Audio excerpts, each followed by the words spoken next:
So hello and welcome everyone. Hola y bienvenidos a todos.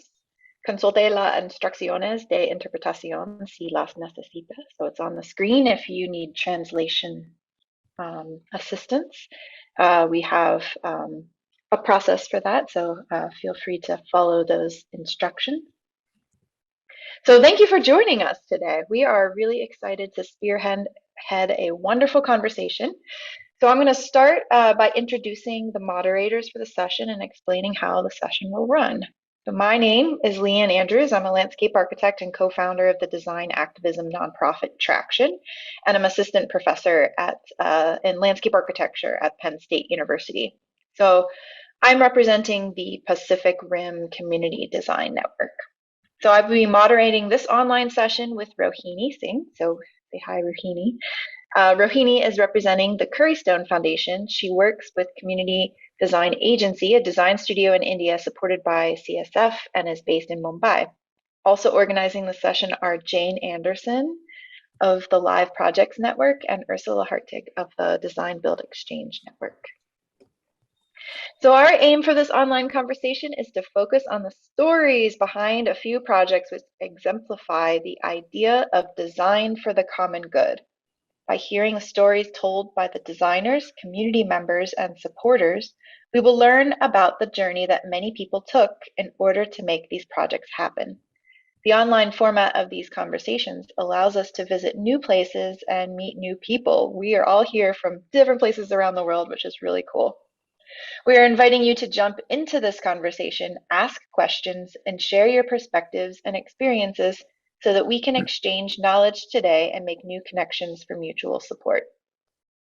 We're going to start the day with a keynote presentation by Nabeel Hamdi. As our expert, Nabeel will also be helping shape the conversation over the course of the session. His keynote presentation will be followed by 6 projects presented by the designers, community members, and supporters who helped to make them happen. So as a reminder, this is the schedule for today.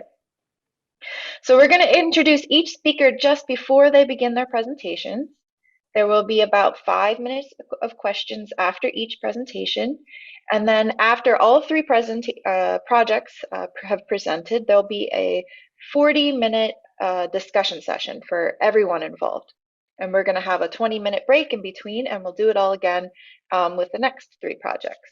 So a little introduction, you'll have your presentation, a brief 5-minute questions, and then after all 3 projects have presented, then you have a protected 40-minute discussion amongst everyone.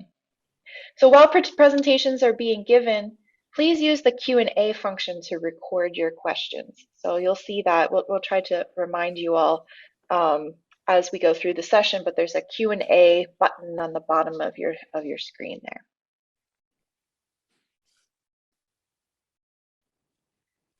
All right. So with yeah, sorry about that. That's okay.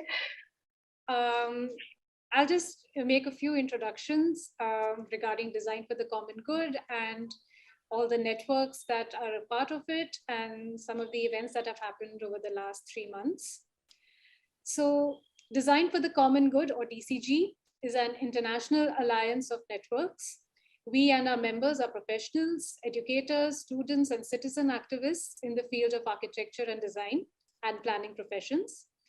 We are committed to shaping practice, education, and research through implementation to improve social, economic, and environmental outcomes for its users. The networks that agree to collaborate are, first, the Live Project Network. Live projects are defined as projects that comprises the negotiation of a brief timescale, budget, and product between an educational organization and an external collaborator for their mutual benefit. They must ensure that students gain learning that is relevant to their educational development.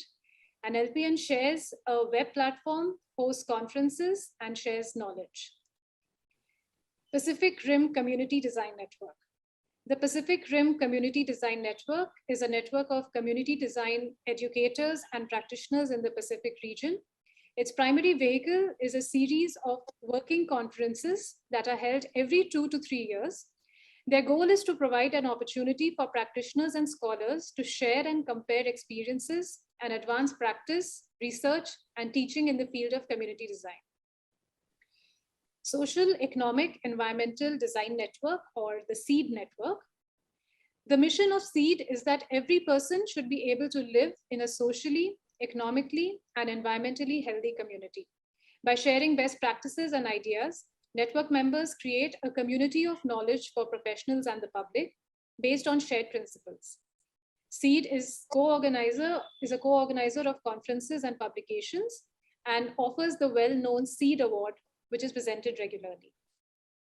The Curry Stone Foundation. The primary mission of the Curry Stone Foundation is to empower the practice of community-driven social impact design, especially to those in greatest need. The foundation, with its website, podcast, and awards, actively advocates for the use of design as a tool for social change to build healthier, more vital communities.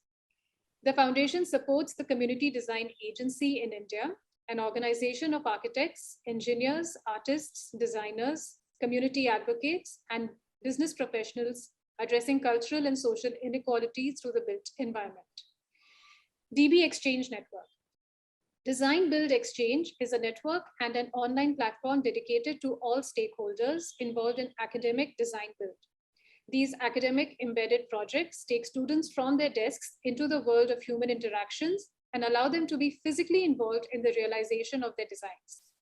The platform provides tools for communication, collaboration, and the exchange of knowledge. So this year was special for the DCG network as a lot of events took place. In January, a great exhibition at the Center for Visual Art at Metropolitan State University of Denver was opened, curated by Lisa Abendroth. The 5 networks proposed a selection of their projects for this purpose. These projects are guided by a shared vision for the potential of design in the public interest. They tell stories of community-driven processes that lead to real-life improvements. Of the 30 projects that are presented at the exhibition, 6 are a part of this session today. And today also happens to be the last day of the exhibition in Denver. So if you are in Denver, do catch it today. Today is the last day. The exhibition was accompanied by a series of online conversations, of which today is the second one. And the first one was held earlier on 3rd March. And we also had an in-person conference in Denver. And finally, the DCG website, which is our wish for a shared platform, web platform that has come true. And if some of you registered via the link on the website, then you're already familiar with the platform. The DCG website serves as a focal point for anyone interested and engaged in design for the common good. It gives you access to the DCG community platform and connects you to this field of work and connects you to education, writing, research, and most importantly, to each other. I'll let Leanne share some of the housekeeping rules now. Thank you. Thank you, Rohini, for those introductions. And the link for that website, which is a many years in the process culmination of all the networks that Rohini explained, is there in the chat. So housekeeping in general, while presentations are being given, please use the Q&A function to record your questions. So you can see that Q&A function button if you hover your cursor at the bottom of the screen. You should see that there. So you will also get an opportunity to speak and share your camera if you choose during the longer discussion sessions. You can select the raise hand function to let us know that you would like to speak. And if you're having any technical difficulties, please use the chat function to communicate with the moderators. There should be if you hit the blue button, there's a chat option where you can send it to hosts and panelists. We are monitoring the live stream as well, and we'll filter any comments from viewers that arrive via that. So on that note, it is our distinct honor to introduce Nabeel Hamdi. Nabeel qualified at the Architectural Association in London in 1968. He worked for the Greater London Council leading award-winning housing projects and was Associate Professor of Housing at MIT, where he was awarded a Ford International Career Development Professorship. Nabeel has an honorary doctorate from the University of Pretoria, South Africa, was ARUP Fellow at the University of Cape Town, adjunct professor at the National University of Technology in Norway, and recently visiting professor at Harvard University. Nabeel is author and editor of several books, including The Placemaker's Guide to Building Community and Educating for Real and Urban Futures. Nabeel is currently a professor emeritus at Oxford Brookes University, where he founded the Masters in Development practice and was awarded the Queen's Anniversary Prize for Higher and Further Education. Thank you so much, Nabeel, for joining us here today. Thank you for the introduction. Very kind. I'm honored to be talking to you all about a little bit of my experience and what I've learned over the years, and hopefully to help structure one's forward thinking insofar as these projects are concerned. Just a little background. Yes, I worked for, my first work was with the Greater London Council in London, where I managed to convince the council for the first time ever, I think, that it may be a good idea to work with social housing tenants to design their own homes. This was quite unique at the time in 1968, 70.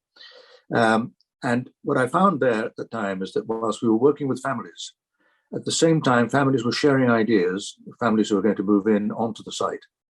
And that led to a building of community at the same time as my work with individual families. I think that one of the key things that then I took from that was the importance of working with community groups, families, and so on, not because we're trying to be nice to them, but because it's more efficient, it's much more effective. They have knowledge and expertise that we don't have, and therefore they become important partners in that respect. I then went on to, when I arrived at MIT, most of my work was based in countries all over the world, working for organizations, UN organizations, as well as non-government organizations, governments, all over the place, and sometimes in refugee camps, in Syria and Sudan, and so on. What I discovered from all of this work, which is what I want to share with you really, is the importance of adding to the practical work that we do, which what we're used to doing, what I call the strategic advantages. In other words, the practical work can trigger strategic, larger scale advantages. Two quotes from that point of view. John Turner, my friend, who wrote a book some time ago called Housing by People, said, "What a house does is equally, if not more important than what it is. What it does to build a sense of belonging, build a sense of community, teach skills, give you security, all of which are as important as the house itself. In fact, sometimes even more important." So what does that mean? That means actually we have to engage that does agenda, sense of belonging, building community, and so on. These are much longer term affairs, much more strategic requirements, and require very different kinds of disciplines to be party to our work. The second quote, which I found very interesting, again, in a very different world, Martin Luther King once said, "True peace is not merely the absence of tension." That's for me the practical agenda. It's the presence of justice, which is for me the strategic agenda. So in all respects and in all walks of life, we tend to kind of ignore that duality that brings us to do what we do as effectively as we can, but to make a difference more globally, as it were. Underpinning all my work, I've discovered, is what we call, I think what is termed these days, the humanitarian agenda. And there are three key themes which were integral to that agenda. And again, when I look back and reflect on my work and the work of others who I've worked with, those three themes recur in different ways, but constantly. And the first is about rights, human rights.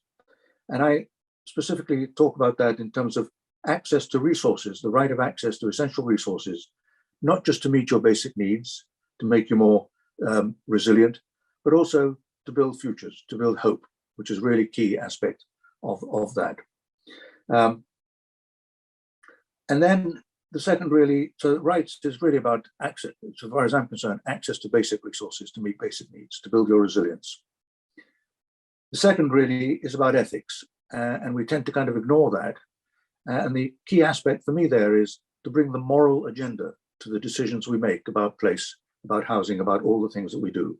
And I've seen many of these in the examples that I've seen exhibited in Denver. And I think we're all working in the same direction in that respect.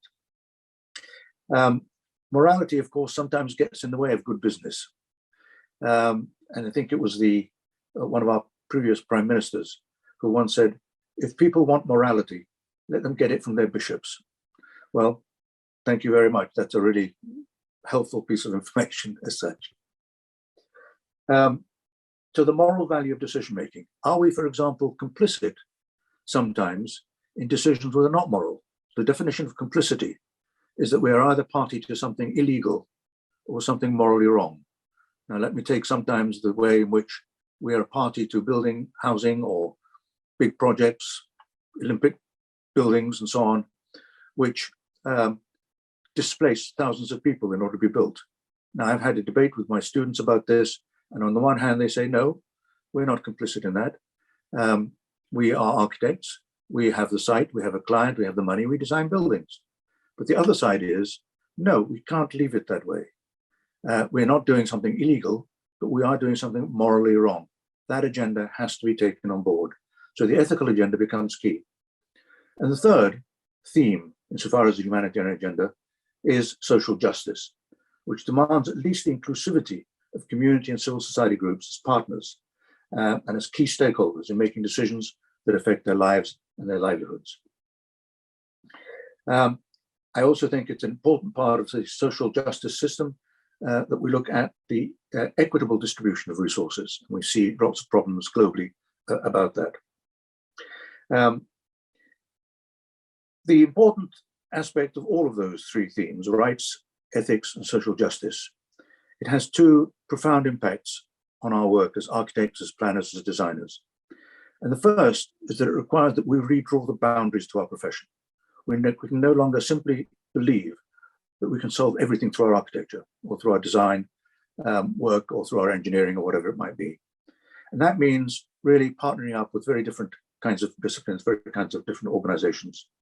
I think it was Aristotle who once said, if you stick to your discipline, you may well become more skilled, competent, even famous.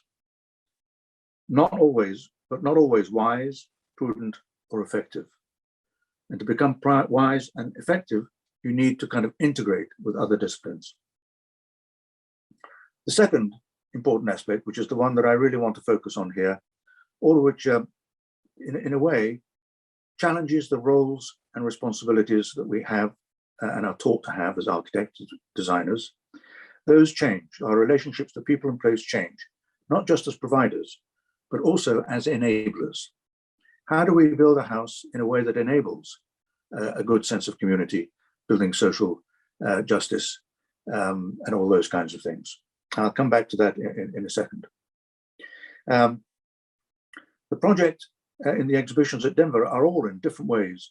They see design as a process of enablement. I was really impressed with that, I must say, where communities are key stakeholders and participate in shaping the environment. All of which led me in my practice and my teaching to recognize that every time when I look back on it, there are always four interrelated activities when considering our interventions. And they're all very much connected and they're cyclical. I call it my PEAS, my P's methodology. P for providing, E for enabling, A for adapting, S for sustaining. If we just provide, which is what we're used to saying, you know, some people think that, for example, housing is just about building houses. It isn't. So we provide lots of houses which may not be affordable to many, and all the problems that are associated with polarizing communities and so on. So providing on its own either becomes top-down, prescriptive, or charity. Solutions become over-standardized in search of averages, lowest common denominators. That's what we have to do. And people depend somehow on everything provided for them. I can give you lots of examples of that, but I have no time to do that now. Or it's charity. In other words, it induces a moral superiority amongst the providers, but it's never sustainable. Either way, providing on its own isn't sustainable. We know that, financially, politically, or otherwise. In any case, I ask myself, how do we know what to provide unless we understand what it is we're trying to enable which is the development agenda. And there are all kinds of issues of enablement. That's the E in Ps. There's community enablement, which is about building capacities, providing choice, including communities. Political enablement, which is about standards. It's about reducing discrimination. Market enablement, which is about partnerships, about social enterprises. And design enablement, cultivating an environment which enables and liberates people to be part of the process. Design as a process of enablement ensures that we cultivate an environment of choice and opportunity. It encourages improvisation, if you like, because that's the skillful art of most of people in the informal settlements of everywhere. Design as a process of enablement mediates power relations because it brings people together. It explores new relations between things and people, between people and the environment. All of which places architects, planners, industrial designers, whatever they may be, in a different and profoundly social relationship to people and place. The A in my PEAS is about adaptation, about change. We have to accept that places change in order to maintain their fit in terms of need.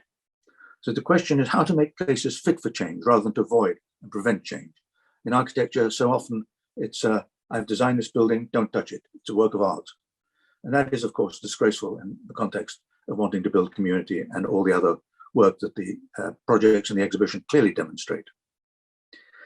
So in order to change to fit, how do we make places fit for change? And there are lots of examples of that.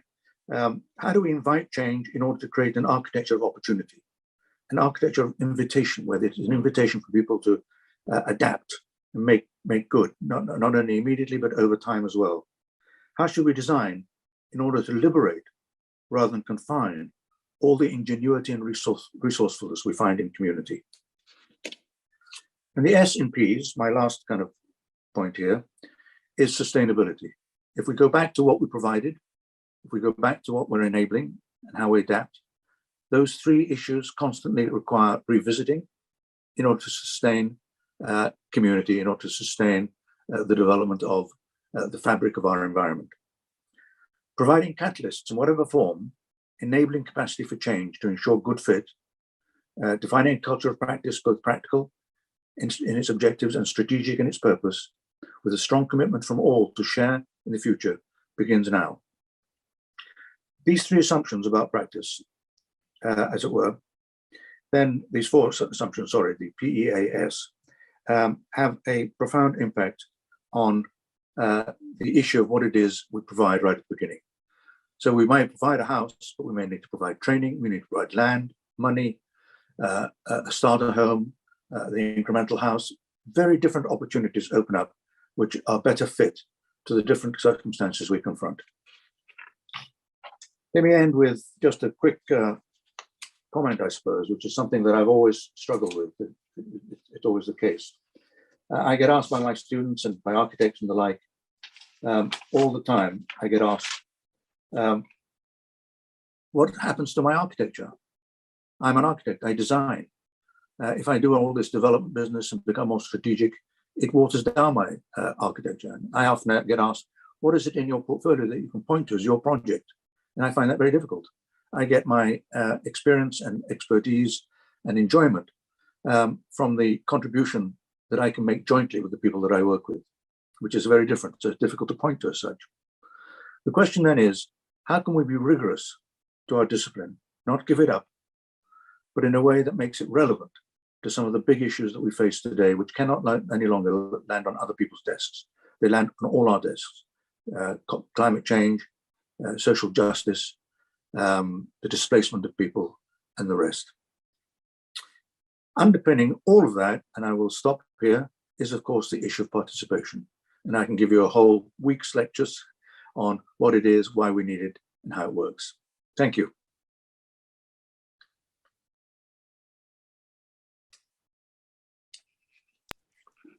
Thank you so much, Nabeel. That was really inspirational. As you all probably saw from the chat, if anyone has any questions, we just have a few minutes. Nabeel can take a few questions if you have them.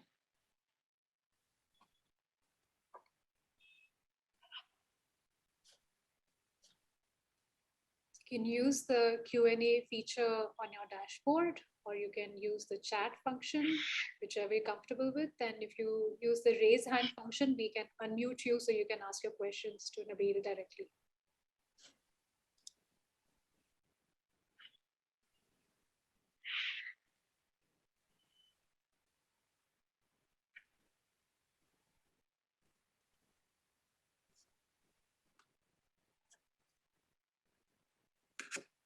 Just check on the YouTube stream. Jane and Ursula, are there any questions on the YouTube live stream? None yet, Rohini. I've just explained to people that they can put questions on, using YouTube live stream if they need to, but no questions yet. All right. I think we have one question here from Dinesha Kanagasundaram. The question is it possible to use participatory approach in a large-scale project, or will it turn into a pseudo-participation? Nabeel, would you like to take that? Yeah, it is possible, but again, you work incrementally. It's part of the action planning process that I always employ, which is that what we're looking for, usually I get these big questions, wonderful questions that say from my students, very worthy, how much can I do given the problems that I face, and how quickly can I do it? So far as I'm concerned, that's a worthy question, but not the right one. The right question is, what is the least I need to do to get started? And then how can I scale it up and maintain it in impact? So in terms of using participation on a wide, large scale, I've always started incrementally. I've started with small communities, in Sri Lanka, for example, in London as well, small communities. When we go through a series of workshops in order to come to terms with a school building or improving housing conditions or the supply of water, whatever it might be. And then we encourage those initial communities to become trainers of other communities in their neighborhoods, as it were. And so they become the key workers, as it were. And I find myself and my team acting more or less as a resource to that. And I consider my success when I'm no longer needed, which is not exactly a commercial viability, of course. That's the advantage of being largely an academic. So yes, so we scale the program up in that way. And I'm very pleased to see, for example, in Sri Lanka, where I visited a few years ago, just 3 or 4 years ago, that there are still members of community-based organizations representing civil society at the council meetings in the city of Colombo. So it really has scaled up enormously. So scaling up in terms of participation does work, but it may need to change as you go along. You cannot use the same system, the same process. You cannot make the same assumptions that everybody's going to be involved. As you can see, I don't really give you any specific answers. I wish there were answers. I would have written a book on art. In fact, I think I'll call my next book The Answers. So we have another question. So you mentioned Turner earlier. This is from Green. Yeah. I first came across the enabling architect through his work. Can you expand on that relationship to Turner and on the concept of the enabling architect? I would also be interested in how you might view that in terms of Sam Mockbee's concept of the citizen architect. Have you got about 4 or 5 hours for that? No, we do not. Oh, good, just as well, because I don't have 4 or 5 hours of response either. No, John Turner was a friend and a colleague, still is, and his book and his research was based significantly in Peru, for example, where he discovered basically that the resources that you need in order to fix place are already present, albeit latent, in community. They need to be discovered, helped, built up, and then re-employed, as it were. So our enabling role in that respect, John Turner's enabling role, is very much on the basis of, let's start with what we've got, rather than start with what we've got locally, rather than start with what I've decided as an architect and my clients, the UN, government, or whatever, should be had. And that is, of course, a very difficult argument to make politically, because people want the professional building. And I'm saying, well, actually, engaging with people is not just kind, it's more efficient, as I've said before.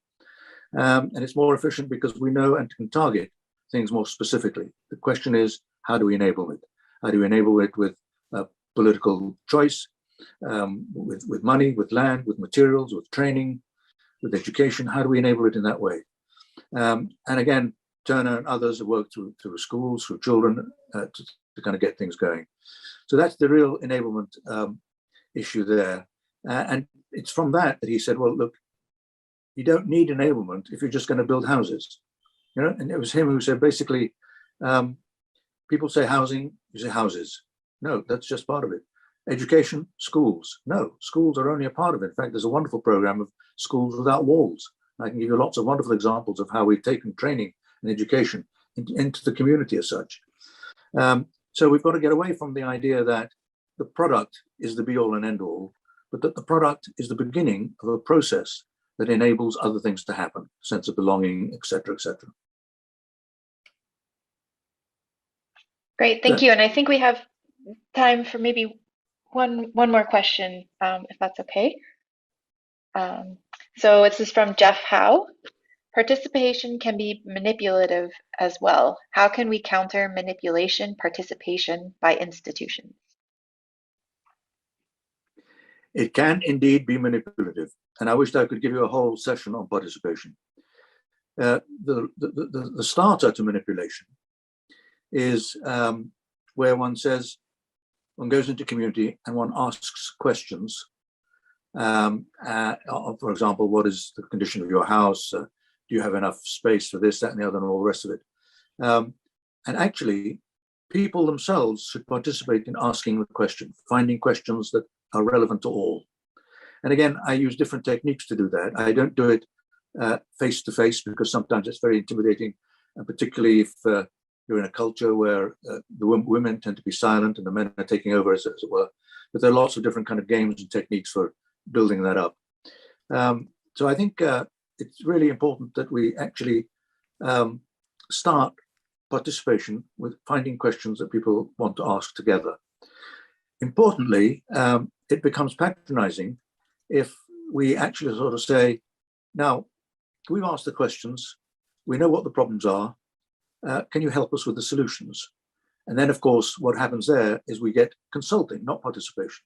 I do designs, I pin them up, people come and look at them, and if they've got a comment to make, they can make them.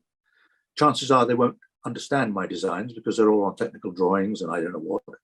So again, it becomes patronizing if we make assumptions about people as being second best because we're the professionals, and then wait until I talk so that I can actually help you decide what you think you need. And that is again patronizing. What do you mean? What do you think you need? I know what I need, and so on. So yes, there is always that danger, and it requires a very different kind of professional to actually, with empathy, with all these kinds of rather abstract skills, to engage with people in a non-patronizing way. But the definition of participation, I think you all, the ladder of citizen participation, there's lots of examples of how to kind of define it so that it's meaningful and purposeful as such. Great, thank you so much for that response. So we do have some other questions that'll pop in, and feel free if you have ideas to continue putting them in the Q&A. When we have our larger 40-minute discussion, we might be able to revisit those and engage in that discussion. So thank you so much. I think we're going to now dive into the presentations, project presentations. So in this first block, we will have 3 project presentations: the Agbogbloshie Makerspace platform in Ghana, representing the Seed Network; the Chamanga Cultural Center in Ecuador, representing the Design Build Exchange Network; and the Restore Oakland project in the United States, representing the Curry Stone Foundation. So I'm going to ask all the presenters to please keep to your time, try very hard. So we have about 10 minutes of presentation with 5 minutes of questions if there is time. As a reminder to everyone, if you have questions, please type them in the Q&A as we've started to do. And if you are talking, please also talk slowly so that our translation services can accurately translate. Thank you. So diving into our first project. So introducing Dr. Yasmin Abbas.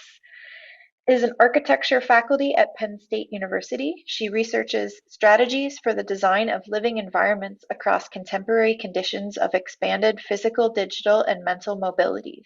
Yasmin has worked in multicultural environments employing design thinking methods to generate pan-urban intelligence and drive urban innovation. She co-founded the Agbogbloshie Makerspace platform, winner of the Rockefeller Foundation Centennial Innovation Challenge in 2013, the 2017 Seed Award for Public Interest Design, and Le Monde Urban Innovation Award with citizen engagement in Le Monde cities in 2020. And we also have presenting the Agbogbloshie Makerspace platform, DK Oseo Asare. DK is a principal of Transatlantic Architecture Studio Low Design Office, Architectural League of New York 2021 Emerging Voices Award winner, and assistant professor of architecture and engineering design at Pennsylvania State University, where he directs the Humanitarian Materials Lab. DK co-founded the Pan-African Open Maker Tech Initiative, which we're about to hear about today, and led urban design for Anam City and Gombe City new town projects in Nigeria and Ghana. DK is a TED Global Fellow and received his Master of Architecture from Harvard Graduate School of Design.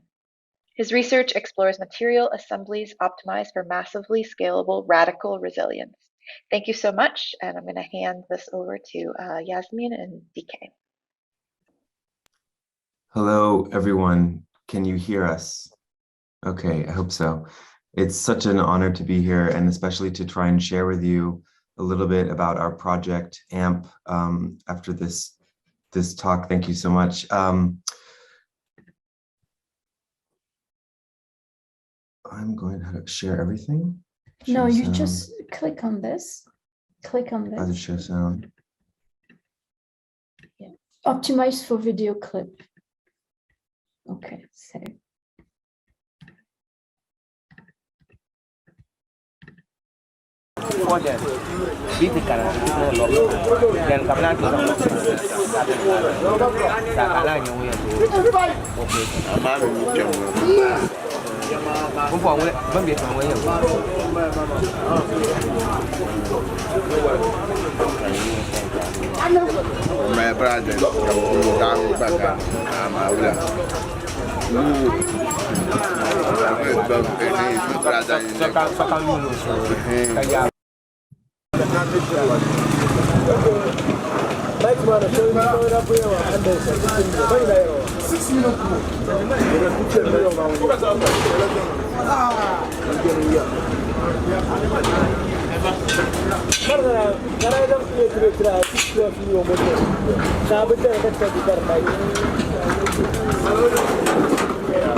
So in a nutshell, this project, AMP, the Agbogbloshie Makerspace platform, is a pop-up or... TK, could you minimize the smaller windows on your screen?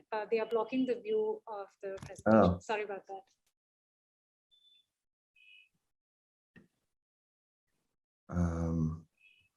I'll try. What? I think you have too many things open. No, I think. She said minimize the smaller windows, smaller screens. Yeah, there was some small windows open that. That's okay. It was good. It's all right.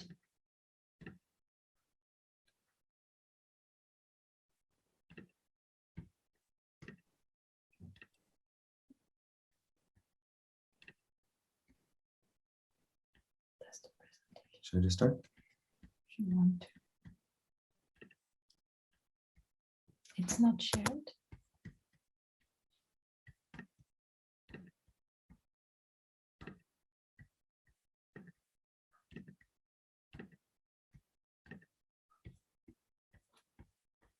Full screen. So I think I have about 3 minutes left, so I'll try and give you the highlights. But essentially, I was saying this is a project for developing a pop-up or deployable makerspace, which you've just seen some images of. And we've done now, I think, about 5 or 6, starting in Ghana, as well as in Senegal and a number of other places. But the starting point is that we're offering that it's important to think about architecture as part of innovation processes, which are inherently stellate or star-like. We believe that architecture is something that we can develop through what we call transformal design and prototyping. So especially in the global South, people often talk about formal and informal sector. And oftentimes these are kind of parallel worlds. And we feel that design and especially co-creation, making things, including architecture together, across these kinds of social networks can lead to alternative forms of innovation, which can be more inclusive. So as a tool for practically developing, or as we like to say, fostering or inducing inclusive urban innovation, we use a stellate model of these sort of 5-fold procedures of defining not just a problem, but a solution. And we use typically the theory of change method for that, as well as others. Exploring a topic or a problem space or a community or a context or a site with the users and the members of the community who will be beneficiaries of the project in a participatory way, mapping this process as well as the insights, again, in a number of different ways, and ultimately arriving at this kind of co-design and prototyping process. Here you see a kind of datascape of the 5-year what was originally supposed to be 1-year pilot project, which was essentially AMP, Agbogbloshie Makerspace Platform Pilot Project. We were very fortunate to receive funding from the Rockefeller Foundation to initiate this and are hugely appreciative for that. The kind of impact it was able to sort of have across West Africa is quite remarkable at a certain stage. But you see that in reality, these steps of defining, exploring, mapping, co-designing, they're not entirely iterative, but it's much more like a score or kind of, multiple parallel methods of things happening at the same time. So this is tracking some of the workshops, the sub-projects, the teams, the events, the publications. And then this is actually a very large poster, but when you look up top, all of this information is filtering up into the commons, where we publish either open source documentation about how to make the project, or we share this back in project dissemination in academic publications. Just to wrap up, this is a kind of timeline of developing the digital app, including some of your students even before Penn State at ESA in France, as well as a Chessie Design Lab.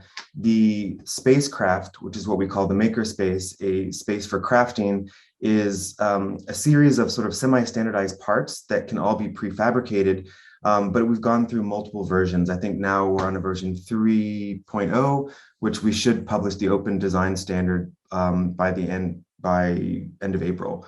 So you see, it's not just about one singular building and the people that use it, but rather about a development trajectory of a series of sort of tools that people can then use to make their own makerspaces, starting in this sort of scrapyard of Agbogbloshie, which sort of battle tested in a way the project, but eventually moving into spaces like the ZKM Museum in Germany, where the spacecraft made in the back in the scrapyard in Agbogbloshie is actually shipped from the south to the north and has been used as a makerspace here in the ZKM with Nick from the Chassis Design Lab in Ghana, as well as now maybe going on to Switzerland. So a number of things that will come out of this, and the innovators, the community continue to develop new sort of ideas for architecture, including this Fufuzela, which demoed in Nantes, now has a number of installations and is actually in Venice now and supposed to be the Ghana Pavilion. So in a way, you can start with very modest and incremental opportunities and scale up through collaborative co-creation.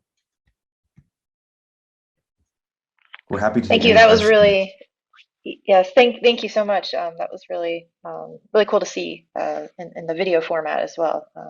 It's always fascinating to see on the ground. I love the shoe level. So just in the interest of time, we do again have 40 minutes protected to have a full discussion. Please, if folks have the gears start wheeling, put your thoughts or questions in the Q&A.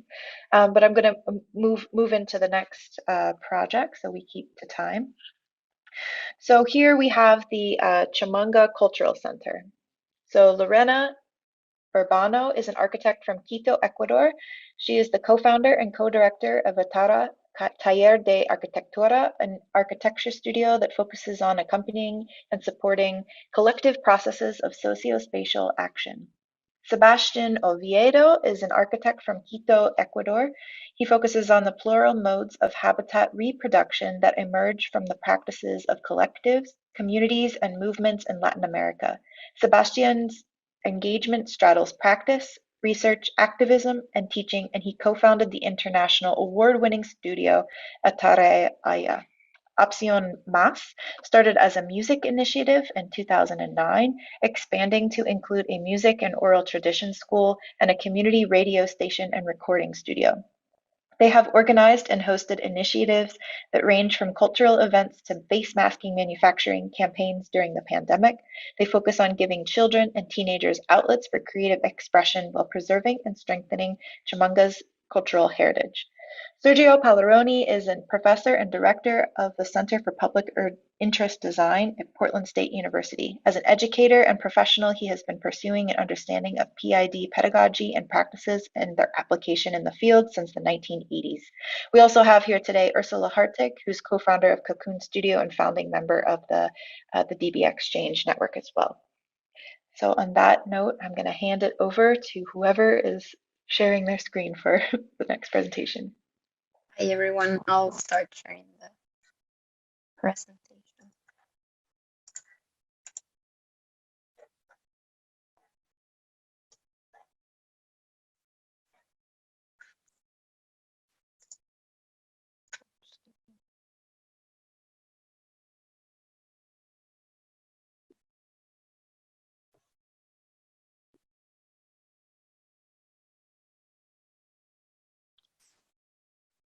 Can you see the presentation? Perfect. Yes, we can. So good morning, good afternoon, and good evening to everyone, depending on where you are. We are Lorena Urbano and Sebastián Oviedo from Ataraya Taller de Arquitectura. We're both from Ecuador, and we're very happy to be here and appreciate the opportunity to tell a bit about the process of the Chamanga Cultural Center. Nos alegra para los que están en español recibiendo la traducción simultánea que nos puedan acompañar hoy. Hoy nos toca hablar en inglés, así que ahí vamos. So we'll start by saying that the Chamanga Cultural Center is the result of a collective effort from a variety of actors. After the earthquake that struck Chamanga in 2016, over 70% of the houses were labeled as non-inhabitable. Within this context, many organizations participated in the relief and planning efforts. But after a year of the event of the earthquake, a lot of long-term planning and visioning was happening, but meanwhile, people were still living in tents. So alongside several activist and academic groups in the coalition, we decided that we should also try to contribute to processes that had an effect in the short and midterm of the relief. So with this in mind, there were three things that made the cultural center stand out. The first was that the project was promoted by a local organization called Opción Más, which had been running cultural programs since 2009. When the earthquake destroyed the house that they were renting for their projects and programs, they began mobilizing to build a cultural center. The second aspect was that the organization was working at a small scale on issues that resonated at a larger level within Chamanga. Through culture, education, and organizing, they addressed challenges that were at the core of Chamanga's recovery.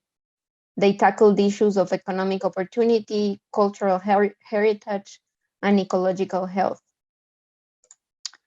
And the third key aspect was that the project was already underway when we got there.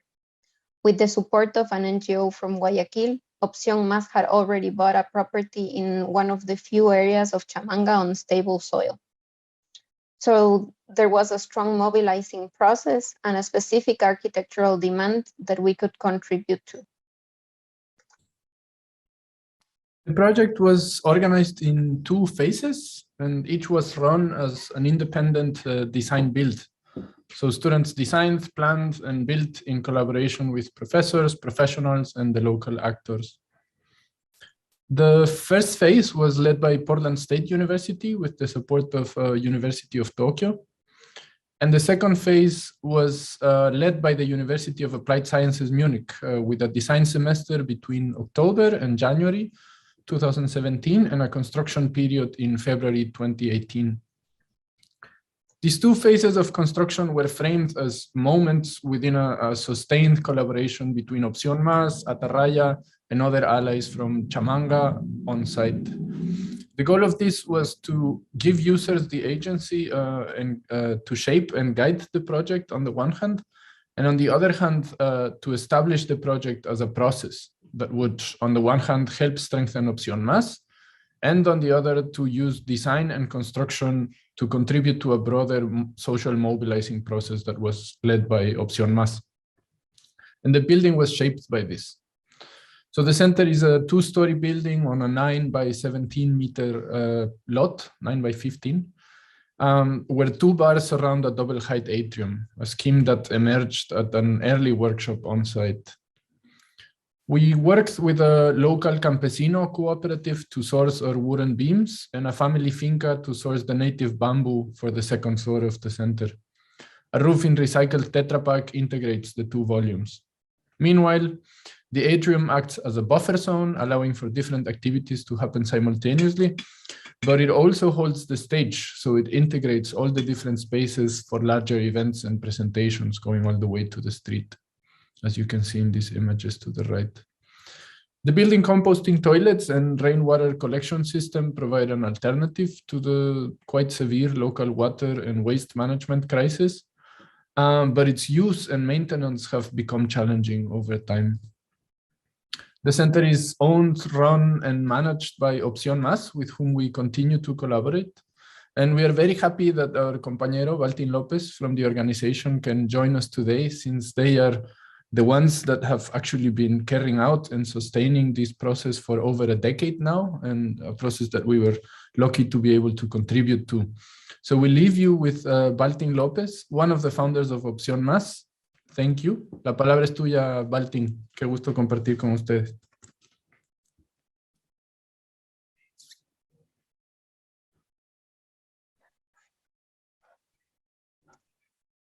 Valtin.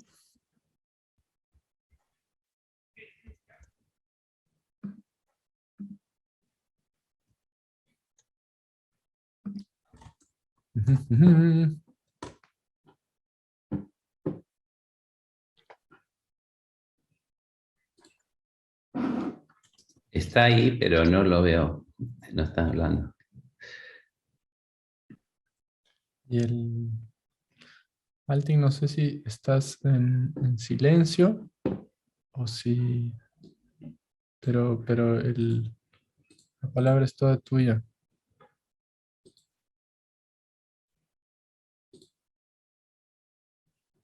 Maybe Sergio, you can continue until we fix the audio with Baltin. I'll stop sharing the screen so you can. Yeah. Pero mostramos el video, hacemos eso y si él puede, al final, él puede reunirse, si puede conectarse al final del video, ¿no? Para decir unas palabras al fin. Sorry, we're speaking Spanish to each other, which is more natural. We're thinking of running the video that was produced by them. And then if Baltin able to join us, at the end, he can maybe then join us at the end of the video.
¿Escuchan? Sí, Vico. Sí, Baltin, te escuchamos. Ya. Así, Bueno. Baltin, ¿se puede?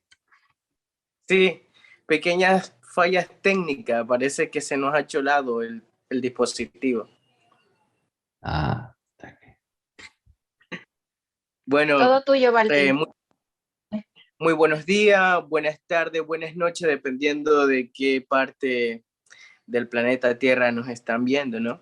Yo soy Baltin López, gestor del Centro Cultural. vengo en representación del colectivo de Opción Más, ya que porque nuestra parroquia se encuentra de fiestas patronales y nosotros como gestores cultural que somos, pues nos hemos dividido algunas cosas, algunos talleres, algunos programas, y es por eso que me tocó estar solo hoy aquí con ustedes, ¿no? Esperando poder dar información. Más bien estoy para responder algunas inquietudes o consultas que ustedes tengan de parte de nosotros. Pero antes me gustaría empezar, pues, cómo empezó Opción Más, pues, como vimos en la exposición que hizo Lorena, nosotros empezamos en el 2009, un grupo de chicos que estaban haciendo arte en una escalinata. Nunca se imaginó que ahora tenía un centro cultural donde exponer, ya que nuestra parroquia sufre de esa falta de oportunidades, esa falta de atención. Sabemos que nuestro gobierno local justifica recursos a través de la cultura, pero no invierte en realidad ningún tipo de recurso a la cultura local, ni a lo que es la tradición oral. Lo estamos haciendo de una manera orgánica. Algunos gestores, algunas personas que queremos que, por ende, cambiar ese círculo que están viviendo nuestros jóvenes, nuestros niños, y copiando de algunos ejemplos de adultos. Es lastimoso decirlo yo, pues no me llena de orgullo, que en nuestra parroquia había un alto índice de drogadicción, alcoholismo y prostitución entre niños adolescentes. Y es por eso que nos vimos en la obligación de crear este grupo que ahora está conformado y nominado como Opción Más. Y esa es el nombre de Opción Más, porque de alguna u otra manera Opción Más le da una esperanza o una pequeña alternativa para nuestros jóvenes, para nuestros niños sobre todo. Eso en sí lo que es Opción Más.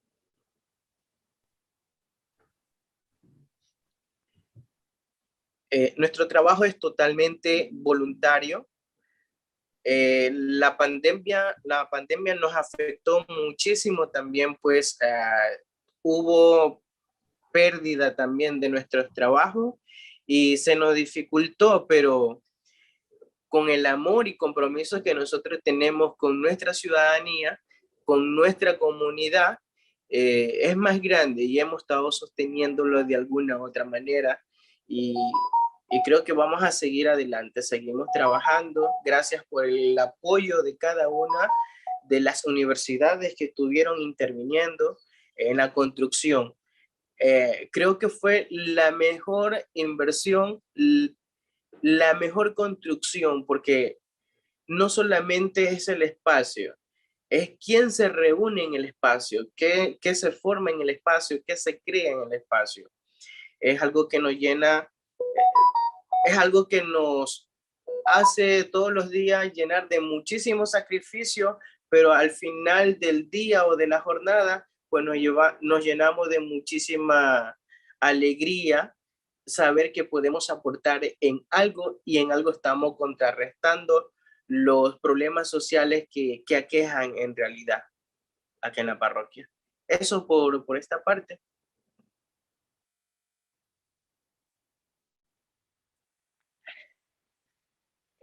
Gracias, Baltin. I think in the interest of time, again, we're going to move to the next presentation group. But we do, if you have questions or comments or anything, please put them in the Q&A. Leon, could we just have short notice from Sergio, as he wanted to comment on the collaboration? Is that possible? Oh, of course, yes. Sorry. Yeah. I'm just going to say that if you, for those of you who are from outside, you saw the connection to the exhibit and the conference we just had. And if within the exhibit and conference, you'll see that there's a kind of, one of the things exhibit is a timeline of the whole process from the destruction. It goes through and attempts to document the range of exchanges, this kind of history that Nabeel's been talking about, starting out with small questions. But what's interesting about it, and you'll see that, if you blow up any single part, you can see the, the density of exchanges at all different levels that happened. And as it went along, it began to create a kind of a story of people who became stakeholders and became part of this process, kind of a growing kind of a snowball. And I think that what's, to me, fascinating, having worked in emergency relief for the UN, et cetera, is that, we're trying to flip the narrative. We're trying to introduce people, disaster and recovery processes have been very top down. And what's interesting about this process is that it started out in asking people, what should the town really be this time around, beginning to address all the problems and issues. And at some point, and so the story of these conversations, existed and became public and created a kind of support network across the globe of different universities who came in to support this.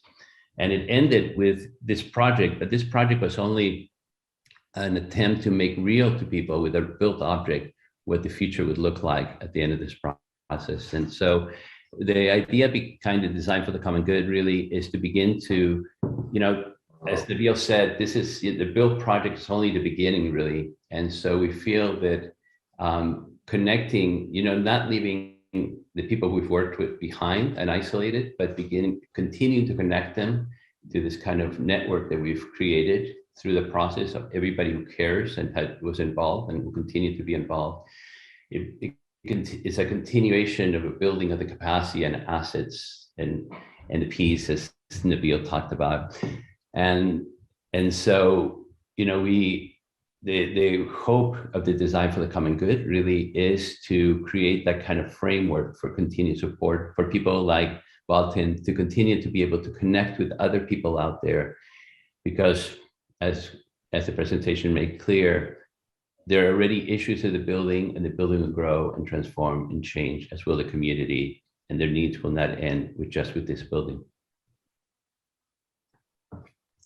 So I guess it's a pitch for our design for the common good, but also why we're all here. Thank you, Sergio. Yeah, I mean, it's a fascinating lesson in collaborations and networking. We look forward to chatting about it in the larger discussion. So moving on to the next project. So this is Restore Oakland, and we have two presenters here today. Shelley Davis Roberts is an architectural associate at DJDS. Her multidisciplinary interests have guided her work in architecture, diversified community development, identity, and culture, while working as a visual and performing artist and educator for over 20 years. Shelley has worked on a wide range of architectural project types, including affordable multifamily housing, schools, private residences, commercial, and sacred spaces. And we also have Tash Nguyen. Tash is a queer, gender nonconforming community organizer and restorative circle keeper working to build racial and economic justice. For over 10 years, they've been organizing to reduce jail populations, stop jail expansions, and redirect resources out of carceral budgets and into life-affirming community solutions. Tash is trained in restorative justice, mediation, and various conflict restoration techniques. They believe that we must build a culture, the skills, and practice that move beyond punishment if we are to break cycles of violence and create a world rooted in shared prosperity. Prior to joining Restore Oakland in 2019, Tash served as senior organizer and advocate at the Ella Baker Center for Human Rights, a founding partner of Restore Oakland. Thank you so much, and I'll turn it over to the speakers. Hey everyone, hey Shelley. Should I do like a quick lightning round, like Restore Oakland overview, and then pass it to you to talk about the design process? What do you think? Sure. whatever you Cool. feel Awesome. comfortable. I know we're like we're very short on time, so I'm going to try to do this as fast as possible. Let me share my screen.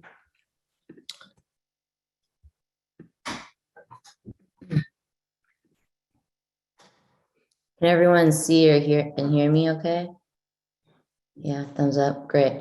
Hey, everybody. My name is Tash. I'm the Director of Programs at Restore Oakland. And we are a community resource hub located in Oakland, in the Bay Area. So that's, if you don't know where Oakland is, it's right across the bay from San Francisco. And we're in the Fruitvale neighborhood, which is one of the most ethnically diverse neighborhoods in the US, next to Queens, New York. And we worked with Designing Justice, Designing Spaces, where Shelley is at for years to design this building, by the community, for the community. It's about 18,000 square feet. The design began in 2016 and we completed construction in May. We moved in the summer and the pandemic happened. So it's kind of like, really impacted our programs, but I'll just talk a bit about what that has looked like. In terms of like who's a part of this building, our building is co-owned by two nonprofits that work on, so one is the Ella Baker Center, which works on criminal justice reform. That looks like working with people locked up in our state prisons and our local jails to find ways of healing, but to also find ways to get them released to support their families. And the other organization is the Restaurant Opportunity Center, which is an organization that is focused on workers' rights inside the restaurant industry, which happens to be the biggest industry that many people coming home from prison work in. And then we also house a housing and immigrant rights organization called Causa Justa Just Cause. And so what my role is here at Restore Oakland is to be providing the connective tissue between all of the organizations that are housed in our building so that we are working across all these areas to serve people in the varying different parts of their lives. And so our building and our project works to address three problems. One is to have a dedicated space to be kind of doing this world building, right? Creating a space for healing and also creating a space of community wealth building. The second need is really addressing just active and rampant displacement and gentrification in a really expensive area. It's really expensive. Its rent is really high in the Bay Area, and it's very important that we offer very affordable market rate leases and that we actually own our spaces and that it's community controlled. And then the last thing is to be able to work collaboratively in one space. This is some of the really neat media that's been featured of our project. That right here is Deanna Van Buren, who works really closely with Shelley at DJDS. And our building is also kind of like a canvas of what the community is really into and what we value. And so this is a mural that we worked with local migrant youth in painting this last summer during the pandemic about what healing means to them. So hyphy is like a cool musical term, a musical cultural movement, and they named it the hyphy mural, Heal Your People, Heal Yourself. These are some of the local youth that we worked with on this rad mural. And so this is our dedicated, the intake room to our dedicated peace room in our space. And this is the place where a lot of community building happens, where conflict mediation happens. So instead of relying on a punitive criminal legal system or the police to solve our problems, we solve each other's problems here in this space. And we also train community members to be able to do that. This is one of the healing circles we've got going on. And on the lower level of this space, we also have community rooms. And Shelley did such a great job designing this space, again, with murals of people that are in our community, working in our building. And so in these rooms, they have these like movable tables and chairs, and it's a place that we offer for free to residents and on sliding scale for organizations, because space is so scarce, affordable space is so scarce in the Bay Area. So we have, youth support groups down here. We have beat making workshops. We have organizations hosting their staff retreats. And what's really awesome is that people can come down into this building and see themselves featured in it, right? So here we have Tracy. We helped get her daughter out of jail a number of years ago, and now she runs healing arts programs in our peace room upstairs, and we made sure to feature her in our mural. This is Hector. He does mutual aid events with us, and he's also a housing rights organizer. This is Ernesto. He is a paletero that is just always around in our neighborhood. And so during the pandemic, we have 18,000 square feet, and we've also been very cautious of bringing people inside, but we have this very large parking lot in the back, and we've had to pivot. So we're like, okay, how can we support community? Well, we're gonna host mutual aid events, making sure that people have masks and sanitation supplies and hot food and groceries, getting their basic needs met. We've turned our restaurant into a place to organize for mutual aid and feed thousands of unsheltered, houseless people. We've also been able to use our open spaces to provide free back to school supplies for youth as they go back into schools. We've also used it as a space to uplift small businesses that have struggled during the pandemic. So being able to support our local barbershops and also buy haircuts from them so that we can provide free haircuts to the community. This is a picture of a cute family that's come through. And we've also have a restaurant job training course where we've trained community members on all different types of fine dining restaurant skills, including English, knowing how to be sommeliers, working in the kitchen, bartending courses that are all free and accessible. We've also been able to host cultural events. And yeah, that's a bit about what we do. That was super duper fast, but with that, I'll just pass it to Shelly. Thanks, Tash. I'm going to share my screen, and I'm going to talk a little bit about the design process for the project. Is everybody able to see that and hear me okay? Yes. Great, right. So the Restore Oakland project started as a conversation that emerged between Zachary Norris, formerly of Ella Baker Center, and Deanna Van Buren, who is a founder of Designing Justice, Designing Spaces.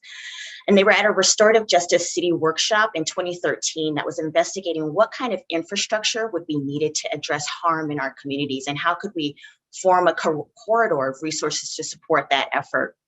The workshop was a convening with police, restorative justice practitioners, city and county policymakers, and others to be able to think through this.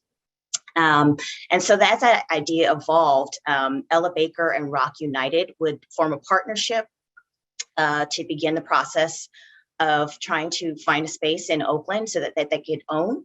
And Causa Justa Just Cause, which is another social justice organization focusing on tenants' rights, would become an anchor tenant in the project. So Designing Justice, Designing Spaces' mission is to design the infrastructure that is needed to help end mass incarceration. So as a real estate development firm and architectural design firm, our goal is to help our clients get agency and ownership in their communities. And DJDS was able to take Restore Oakland partners through the 5 stages of real estate development process, which started with acquiring a site in the Fruitvale district, which is strategically located along a major corridor in Oakland and near a major public transportation hub, in keeping with the intent of the Restorative Justice City Initiative.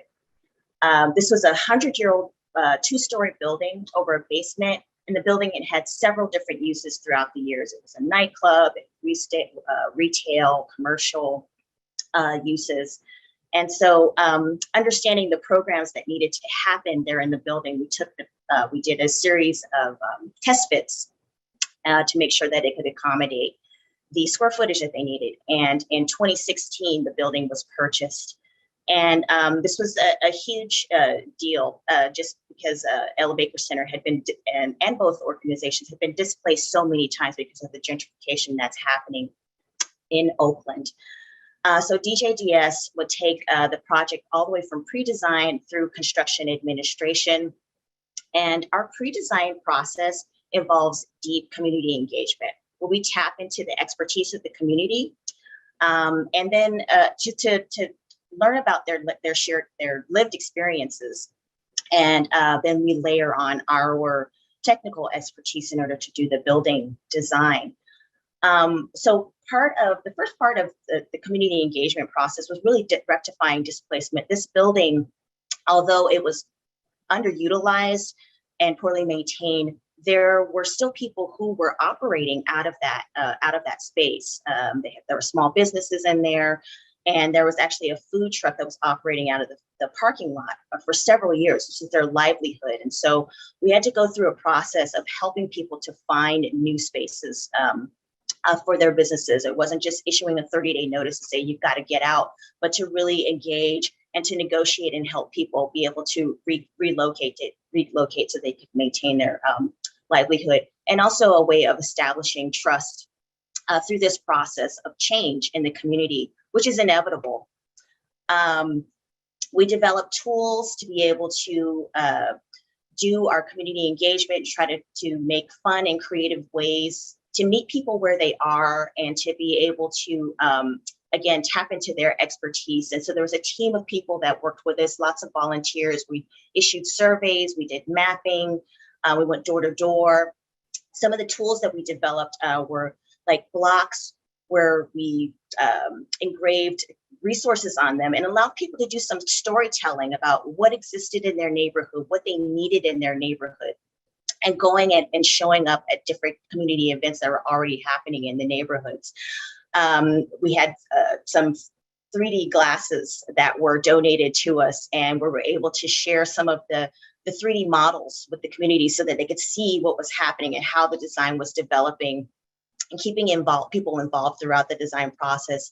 And again, meeting people where they are is really important as part of the process. You're not corralling people to come to events that you set up, but going to events that are already happening in the community to be able to share what's happening in the development that's happening in their community. So there were a number of programming surveys that were developed to find out, is a restaurant viable here? What kind of services do you need? Doing tenant visioning was also an important part of the process, and understanding, how do you really operate in your space? What kind of private spaces do you need? How often do you meet? And so there were several visioning workshops that we did, engaging with the youth, because we knew we were going to have a restorative justice space there that would be used by them. And so who better to inform that design process than the folks who are actually going to be using the space? And so we're able to synthesize all of that information. And there was a lot of programming that needed to be packed into this building. And so it was a very iterative process to be able to accommodate the needs of the two organizations and a restaurant, and also shared spaces in the basement. And so it was really around developing a space for Casa Justa and Ella Baker around a shared core of kitchen and bathrooms, and then a restaurant on the ground floor, and again, shared meeting spaces in the basement. And there was capital fundraising involved. And so this would happen throughout the process, throughout the project. And so DJDS was actually able to help to go through a process of gaining new markets tax credits and creating a vision to be able to go out and tell the story so that funds could be raised to finish the project. Every moment, every milestone we celebrated, this building went through a change of occupancy, and so going through and getting our planning approval was a great start to the project. And so we'd have to go through several regulatory agencies in order to finish the project. Recycling parts of the building. There was an old boiler room door, which you can see was reused. Getting donations for lights.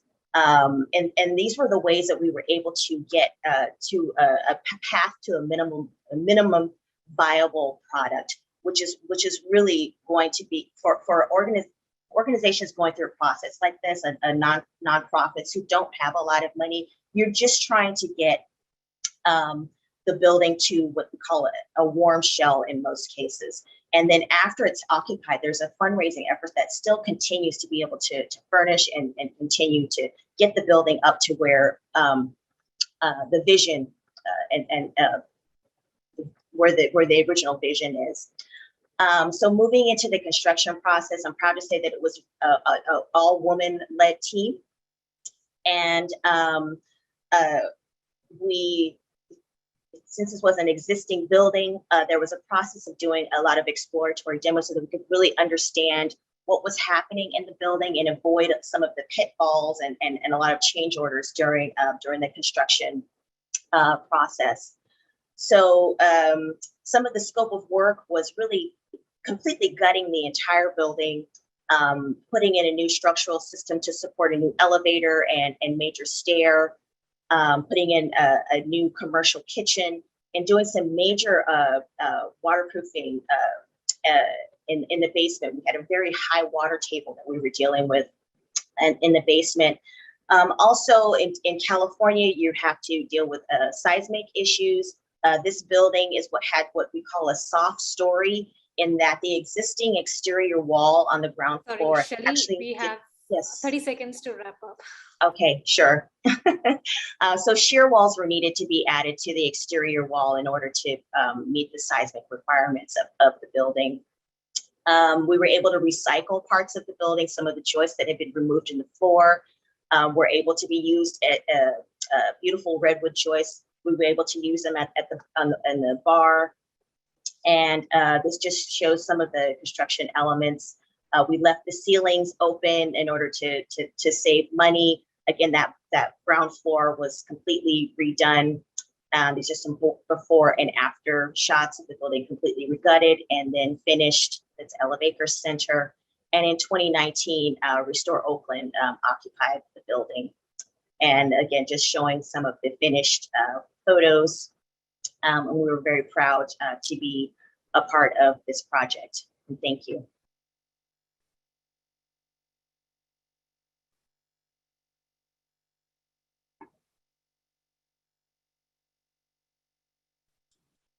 Great.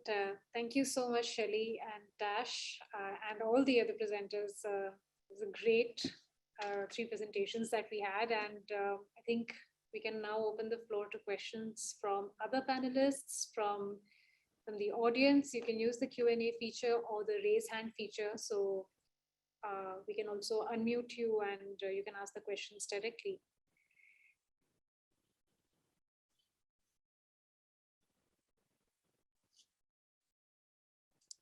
I think we can take up the question that came up for Nabeel in the meantime. During Nabeel's keynote, there's a question from Alice Sung. How do you propose most staff architects practicing in firms of all sizes in the private sector transition to take PEAS into account when they are mere employees of the firm and have no control, authority, or agency to change the kinds of projects or scope of work or design process as employees of firms?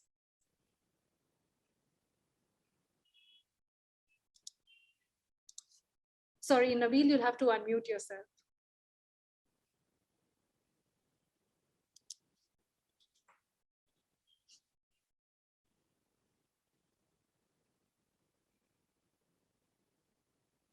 All right? Yes. Good. Okay. Manage that. Well, I think that there is, again, I'm afraid no answer. It's a very, very big question, a very important question. And I think that the key aspect of it is how do you start a process which convinces a firm or a company that you're working for, or in my case, right at the beginning, the Greater London Council, to convince them to actually start something that might lead to better business, if you like, call it that way. And unfortunately, the world of business and the world of participatory design, of social justice, tend not to coincide so easily. So the question really is, what innovation, and certainly the examples that we've just seen here in terms of projects that have been presented, are fantastic examples of how that small intervention can begin to make a huge difference. So yeah, I don't know. I mean, when I was working for the Greater London Council, it was with people who were actually very interested in it, to the extent in the work that I was doing, to the extent that they invited the Minister of Housing at the time to a presentation, and I was just in my last year of college. So it was really privileged in that way. But you know, how do you bring status to your project in a way that convinces those who employ you that it can be to their advantage to kind of go the route that I'm talking about? I should just say, can I just make a few comments on the projects as well? That would Absolutely. be great. Yes. That would be great since I'm on. Certainly the pop-up makerspace, I was looking at it from the point of view of PEAS, as we were saying. And it was interesting how the project, the enablement bit was innovation. That was the ultimate objective. And of course, for that, one needs to provide space, one needs to provide tools, one needs to provide information. And that was the basis to co-design. So there's a great example of how enablement features in that particular piece of design. What is it you provide in order to enable? And secondly, the project in Ecuador, the Chamanga Cultural Center, in its own right, provided all kinds of things. For example, it provided a sense of ownership, a sense of belonging, less tangible assets in a way. And through that was achieved through collaboration. You can call it, and people ask me, what's the difference between collaboration and participation? Well, collaboration is a good word because actually it's about partnerships.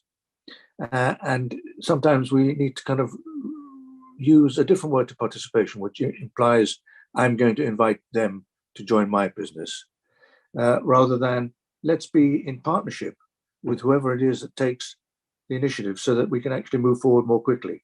So that was a really excellent example of that as well. Sense of ownership, sense of belonging, the importance of collaboration in doing that, and the provision of space for that to happen.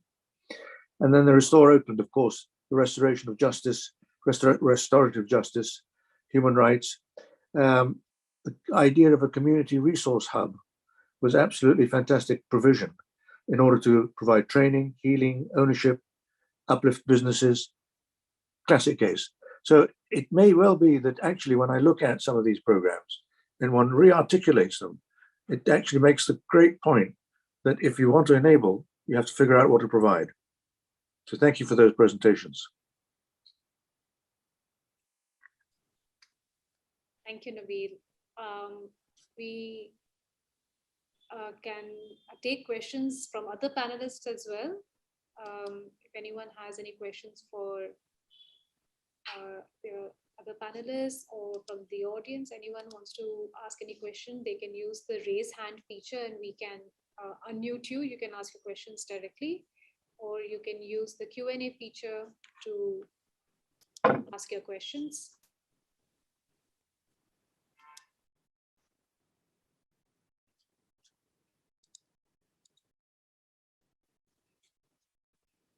Yes, Ursula has a question. Thank you y gracias. Voy a preguntar en español, si es posible. Voy a tomar la oportunidad de ver a Baltín y hablar con él. Y la pregunta que tengo yo, ahora que hay ese centro que también es algo que hay que mantener, ¿no? Hay que tener recursos para mantener un proyecto así. La pregunta que yo tengo es que sí, ¿y cómo lo han logrado de mantenerlo como organización y como comunidad? ¿Qué es el truco que ustedes tienen para hacerlo? Porque yo sé que otros proyectos sí tienen dificultades en tener bastantes recursos para mantenerlo. y para desarrollar también lo que ustedes hicieron, ¿no?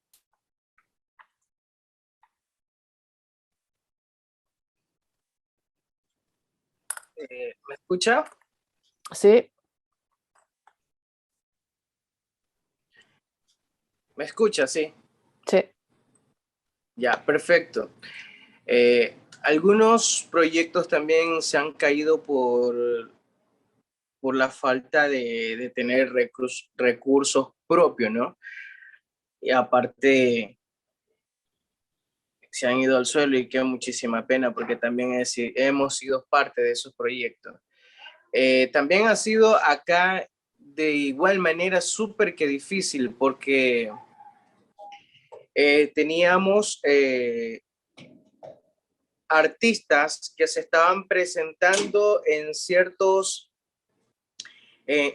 lugares antes de pandemia y ellos donaban el 20% para el centro cultural, los artistas que se estaban formando dentro del centro cultural, y nos parecía espectacular.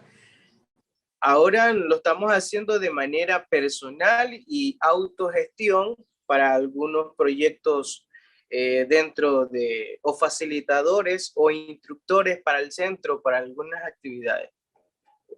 Lo hacemos a través de la gestión, a través de la donación, o simplemente nosotros acarreamos con todo.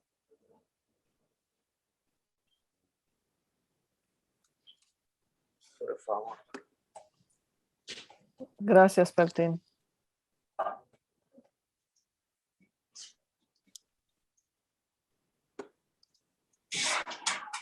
I think Jane. Jane has a question. Yeah.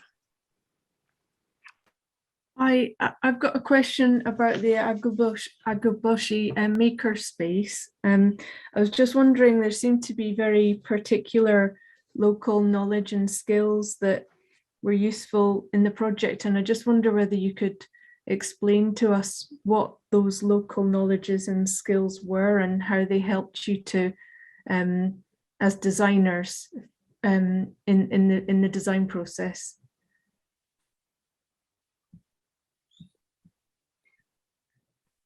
I can speak after you. Go ahead. Thank you, Jane. I mean, this is a great question.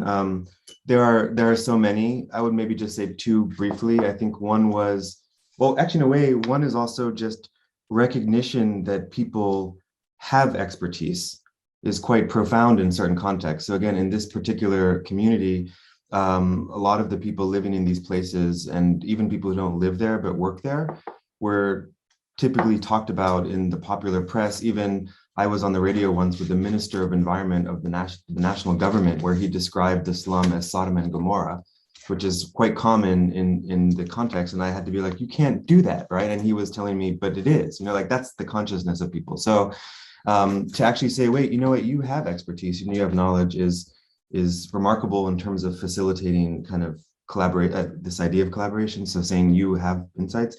I think one was also, we've talked a lot about that we like to say making loops, or making as a process. So by working within a scrapyard and with a community of scrap dealers and many other makers, it's obvious, right, that they're dealing with equipment at their end of life, and materials from demolished buildings and construction sites and things like this. So it makes it very clear that nothing is somehow final or finished, which is the opposite of how oftentimes architecture is presented. So that was, I think, a really profound insight that has been essential even for the makerspace. And the video, if you see, of like the guy with the steel drum, we included that because sometimes even people who, like researchers who've gone there to investigate the site and see it, and they say, well, we don't understand what's there.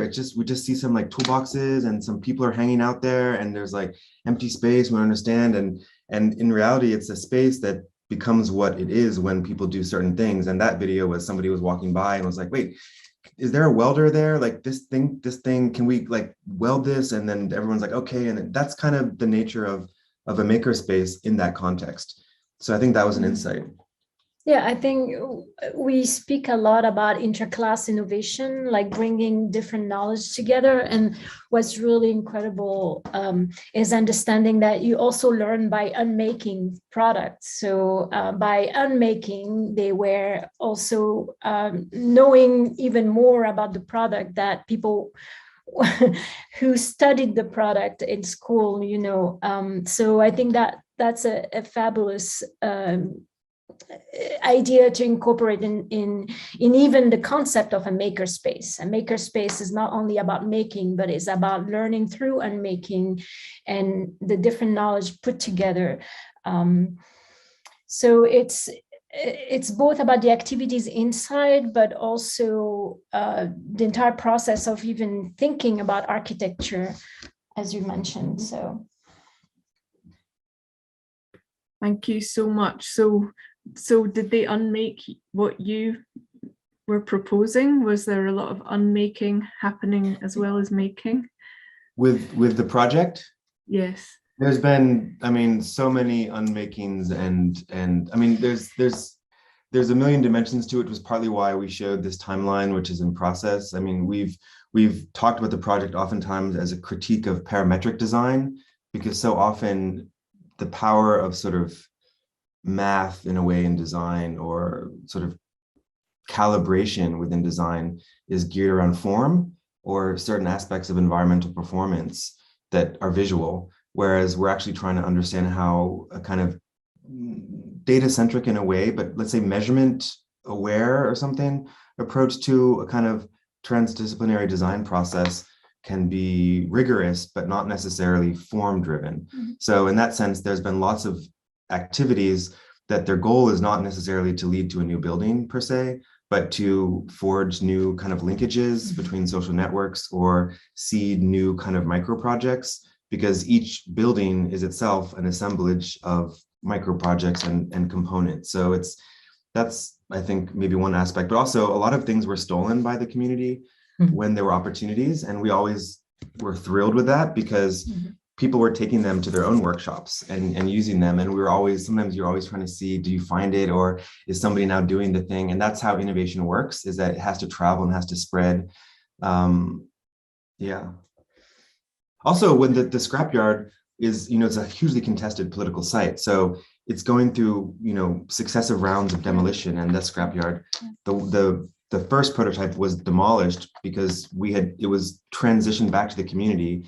It was under their ownership, and the community all could have vacated the premises, but as a kind of political act of protest, chose not to. So in that sense, that spacecraft was sacrificed by the community alongside everything else as a kind of political protest.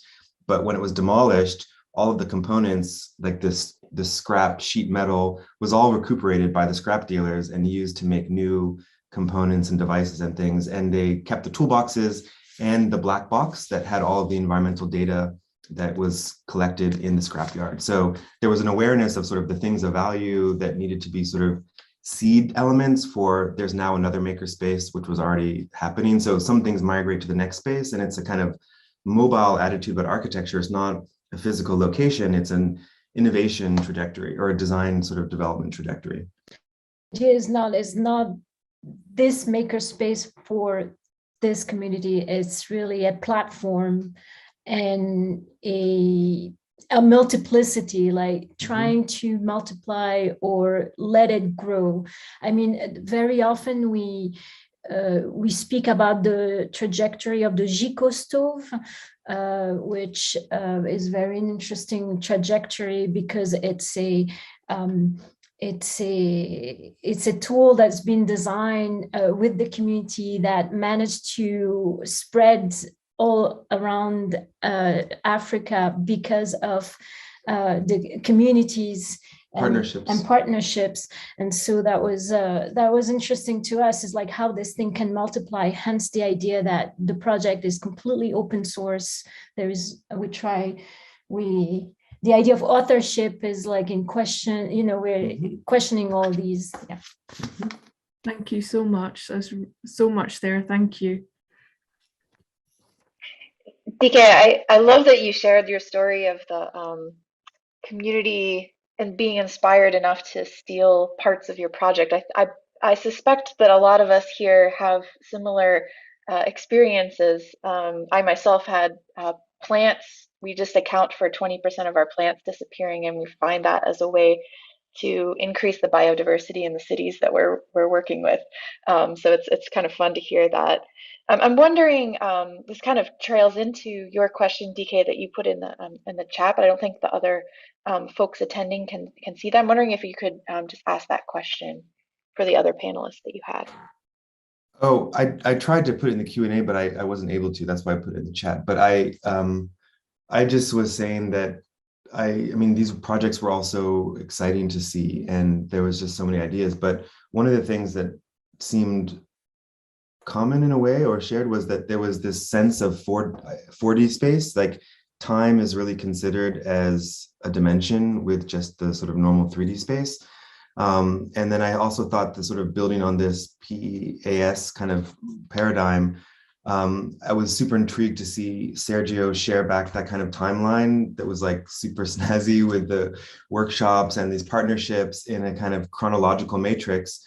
And so I guess the question I just had for all the folks who are on this sort of conversation is like, you know, just in a really simple sense, if like highlighting the kind of data or metrics, either qualitative or quantitative, that you feel like it's really worth tracking over the lifetime of a project, just as something that I'm kind of curious about and we're working through ourselves. But yeah, that was my question. The provision, you mean provision enabling and adapting? Well, it's just like what data do you keep track of, right? So I mean, is it just sort of the number of activities or the number of people who participate, or is there something about the nature of this participation, or even this contrast between participation or partnership? What information should we really be trying to record, not just to satisfy certain people that might be funders or something, but to really inform a kind of broader design process? You know, I'm just going to just pipe in just quickly here, Sergio. So we had, the reason I've gotten into kind of documenting these processes because we, I think late 80s, early 90s, we introduced composting toilets to this large informal settlement in Mexico. And we had a pilot grant from Kellogg. And then eventually we had a workshop like you did. And I was interested about the workshop because eventually the women thought that who were in charge of it said the workshop was just a hindrance. So they got rid of the workshop and the knowledge became the continuity. So 20 years later, Kellogg gave us a grant to go back and talk to all the people along the way who did innovations like changing the toilet and, you know, making it adaptable to the female body and, you know, in the factory and industry. And so that we could look at where innovation happened along the transmission over 20 years. And at the end of 20 years, actually, Kellogg then paid for us all to get together, and the women had made 15,800 toilets. You know, like they started out with the first 3 years, we made, I think, 110. It was a struggle. But by the time they appropriated and made it and brought it into the informal sector, then it began to change. It became organic to the system. And that's why I was interested about your parallel lines of informal, you know, economy versus formal economy, because we actually found that there was actually a synergy between the informal and formal economies. And it was when it was opened up to that synergy between them that it began to really explode and scale as models of economy, so the market and stuff like that began to drive it. And it began to then produce thousands of toilets, you know, kind of things like that. So. Wondering, Shelley or Tosh, if you had any insights in your project and how you kind of track it over time. Yeah, we're actually just starting to look into a process of how to do that. And so we have been internally doing kind of a case study on Restore Oakland and looking at how, you know, first of all, just maintaining the relationship. I mean, so it's not just that you finish the project and just move on, but really continuing to stay in relationship with Restore Oakland. And I had mentioned earlier that we had gotten the project to like the kind of minimum viable product, right? And so how has then Restore Oakland began to take it and get it to the full vision? And so that's something that we're tracking and understanding that is going to be a part of the process for many of our projects. And I just also wanted to and I'll let Tash also add on to that. So that's one thing. And then I wanted to just mention that we had another project, the Syracuse Peacemaking Center, that was done about 5 years ago. And it was a space that was developed specifically for restorative justice. But in that community, it was one of the few safe spaces that existed for many different types of people. And so over the 5 years, the use has evolved based on the changing needs of the people, right? So since it was a safe space, then it was like, oh, well, we need to be able to hold other community events here. And well, I'm bringing my kids with me. So now there's this need for childcare. And so there's all these new needs that are developing from that space, just because it was the one kind of safe resource in the community. So I think it's a matter of, and we're now going back to really start to quantify and qualify that project. But just I think in answering that question, you're tracking how the needs of people change over time, in comparison to the initial intention of the space, and the community informs that. So that's just one thing that we're starting to see emerge from some of the projects. Yeah, everything to what Shelley said, and I think to add to that, the pandemic has really changed some of the initial intentions that we had going in terms of using the building, right? Our entire first floor nearly was designed to be a giant fine dining restaurant. And we were going to open in April of 2020, and the lockdown happened in mid-March. And we kind of had to just put the thing on hold, right? Because we saw the restaurant industry tank by 40% in the first week. And so we said, well, we've hired on an executive chef and a sous chef and a whole team. How can we then pivot to actually meet the needs of the community and run a commissary kitchen instead and fundraise for that, right?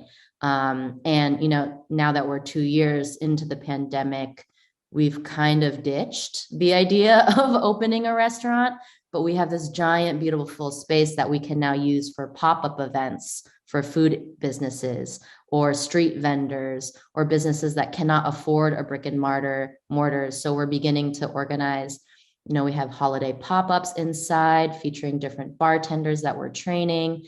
And then in the summer and spring, we're going to launch some night markets, right? So ways to continue to build that community wealth and prosperity.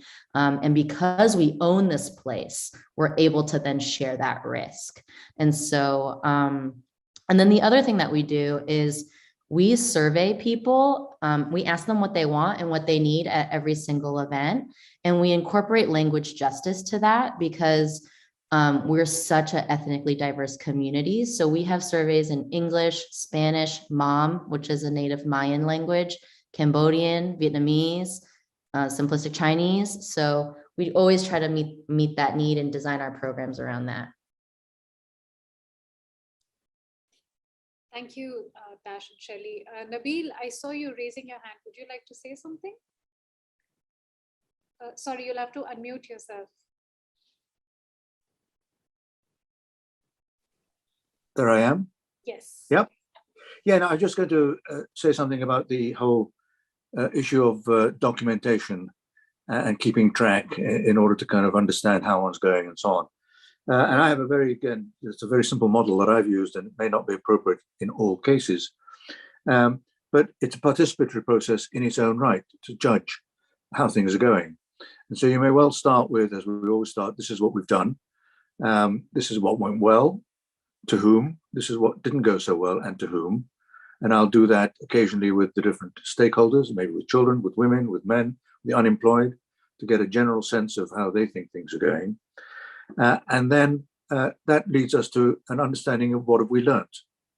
Now, that's a key aspect of our process, because at that point, you think, well, these are the lessons learned. Well, there's no lessons learned unless you go back and ask, what would we do differently next time? What would we think? How would we think differently next time as such? And how would we organize differently next time? And now when I say next time, I mean for the next phase of our work as such. And it's amazing how that requires change. And the trouble is that a lot of us on the professional side resist that change. Because after all, we're skilled to do certain things. And if we're required to change, it may need different skills, different amount of money, and so on and so forth. So just an extremely simple reflective model that one can use progressively throughout the system to assess how one is progressing. Thank you, Nabeel. Thank you. If there aren't any other questions, we can now take a 20-minute break, and we will then have 3 other projects present their works, and we'll have another 40 minutes to continue our discussions. So it's about 5:58 p.m. GMT. We'll be back in 20 minutes. So by 6:15, let's just even it out to 6:15 p.m. GMT, another 20 minutes. So you can all switch off your videos and mute your mics, and we'll be back in 20 minutes. Thank you so much. Then we can begin with the next set of presentations. I'll just go over the housekeeping rules once again. While the presentations are being given, you can use the Q&A function to ask your questions, or you can also use the raise hand function, which will allow us to unmute you, and you can then ask your questions directly to any of the panelists. If you're having any technical difficulties, please use the chat function to communicate with the moderators. And we have 2 of our moderators also checking the YouTube live stream for any questions coming from there. So Jane and Ursula will also share questions that come in from people attending the live stream. All right, so the 3 projects we'll be presenting in the second block are project from Design Build Exchange Network, the Infozentrale of the Vollgut project in Germany, the project from the Pacific Rim Community Design Network, which is Naidi Community Hall in Fiji, and the George Hawkins Memorial Center, which is in the US. I'll request the presenters to try and keep to time, which is 15 minutes, including the 5 minutes for the Q&A. And we can begin. I'll introduce our first project, which is the Infozentrale of the Vollgut, and the panelist is Dr. Nina Policki. She has been a teaching and research associate at the Technische Universität Berlin since 2013, previously with the Habitat Unit, and since 2017 at the Natural Building Lab. Since 2009, when she participated in Cocoon's Design Build Studio Practicum Seminar Mexico as a student, her practice, research, and teaching are dedicated to the design build methodology. As part of an international consortium, she co-initiated and co-directed the development of the online platform dbexchange.eu within a research project funded by the European Union from 2013 to 2016. Over to you, Nina. Thank you very much, Rohini. That is like a bit, difficult words, I think, to pronounce, but sorry, there was no translation. Okay, so thank you very much for inviting us to present our small Infozentrale project. As you can see, I'm here by myself today because actually I wanted to live stream as well from the project itself, but there is an event going on today and there is a lot happening, and so it was just not possible to find a spot there. and all the actors are there on site as well. But I'll do my best to give you a bit of an impression of what the Infozentrale is. Okay.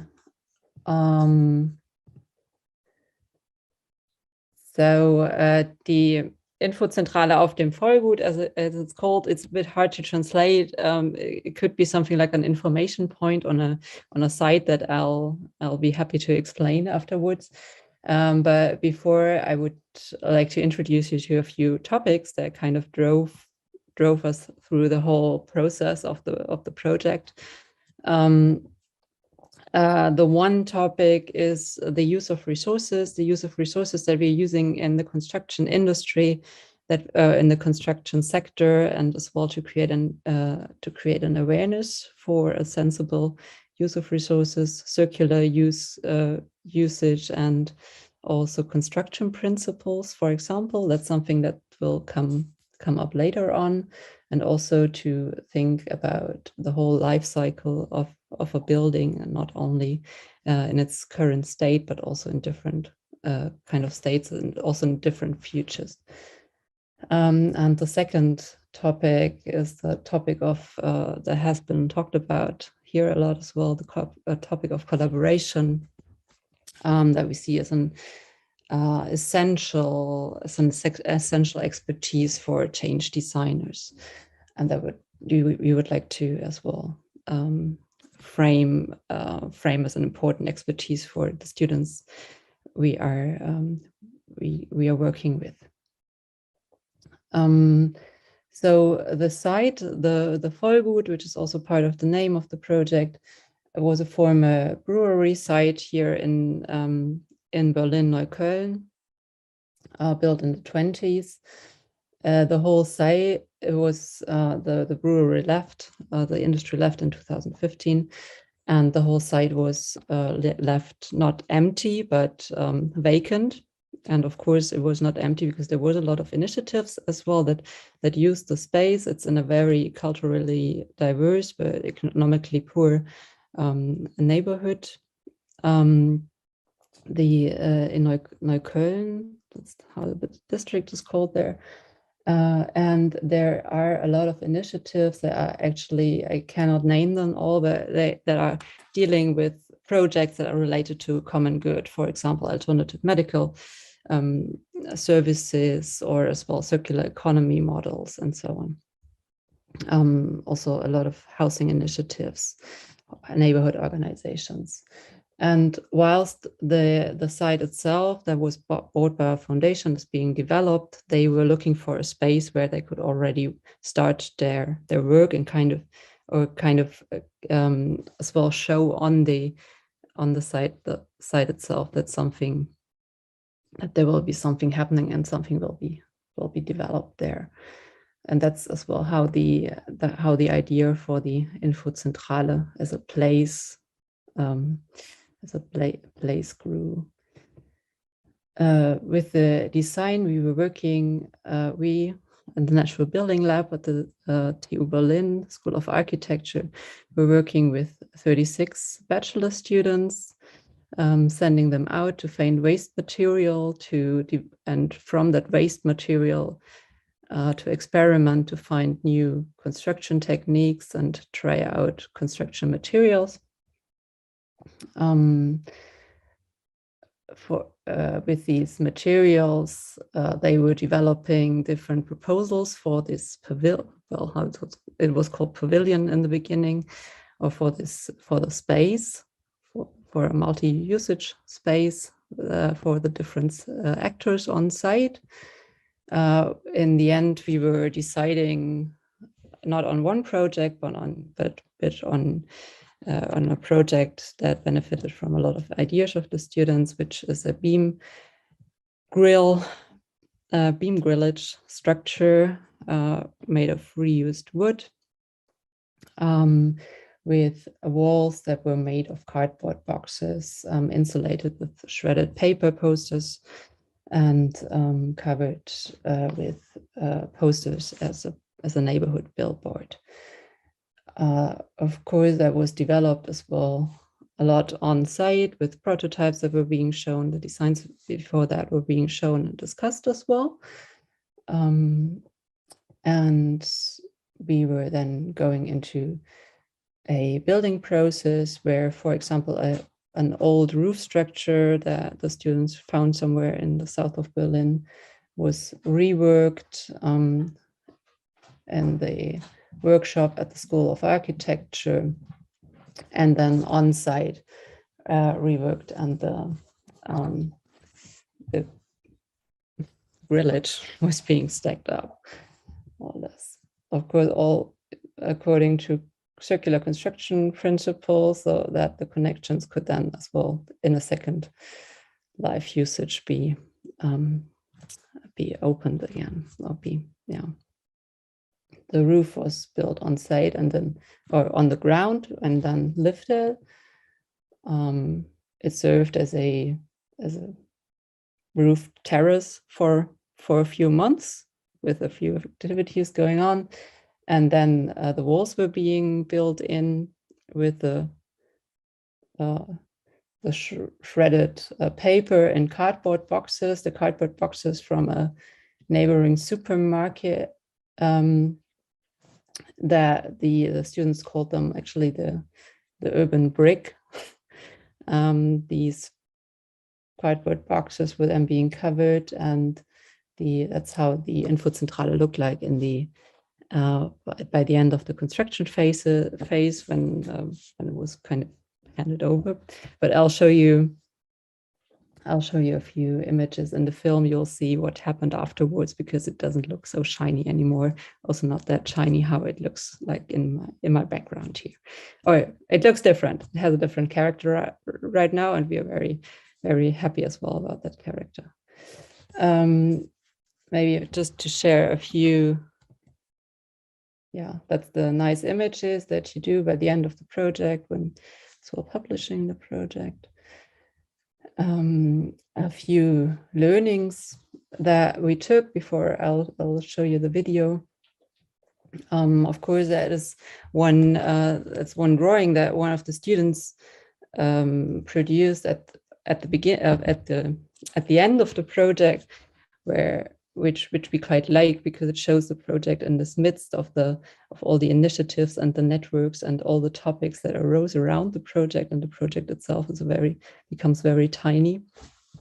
And it's also, we believe, this network of the actors on site, but also together with the students, that was something that is very special for this project. And another maybe a bit of a reflection as well.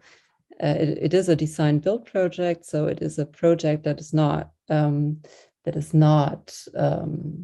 commissioned in a conventional way, where a client commissions an architect that is coordinating a builder, for example.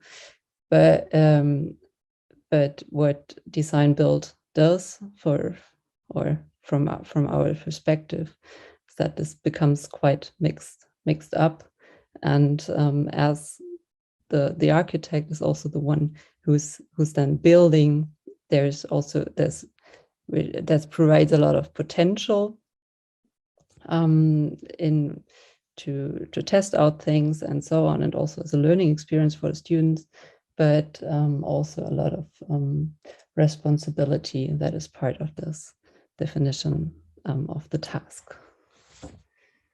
So to show you a bit of, to make this a bit more visual. The sound is actually not so important. It's all the building process.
Bisschen breiter und dann wieder enger. Ja, genau, das ist ein bisschen so organisch und es wird ein bisschen so, weil alles ist nicht so gerade, das am Ende alles ist so ein bisschen so verbogen und es wird eher so wahrscheinlich hier.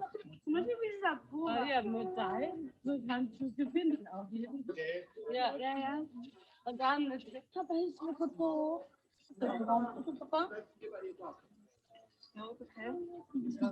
Da unten bitte tauschen.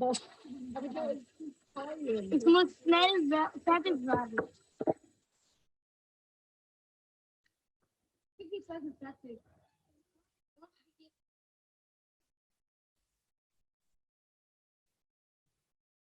Okay, thank you.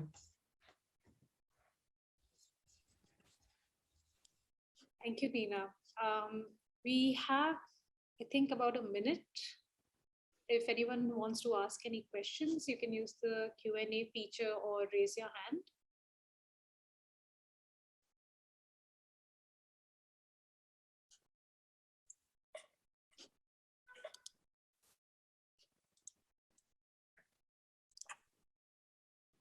Ursula. One question from Ursula, yeah. Yes, thank you. Yeah, thank you, Nina. You were talking about lessons learned. So I'm curious to hear the lessons you learned about this project and process. We have 1 minute. Well, well, if I talk from, it's a bit of a question from which perspective I would talk about. If I would kind of put on my hat of an instructor, I really learned to hand over responsibility to the students and to kind of force a collective, well, this. Well, maybe it's an experimentation as well of collective power and as working as a collective and working in collaboration by also handing over responsibility to a group and to also give up a bit of the control that you want to have as someone who's behind that. But that's a very broad discussion that we can still, I don't know, maybe can have later on. And then from an operational point of view, I didn't mention that, but the Infozentrale is a place that is free to use. So there's no charge of using it. There's a kind of a donation box where people can put in a bit of money for electricity or for the Wi-Fi, which is also free there, and so on.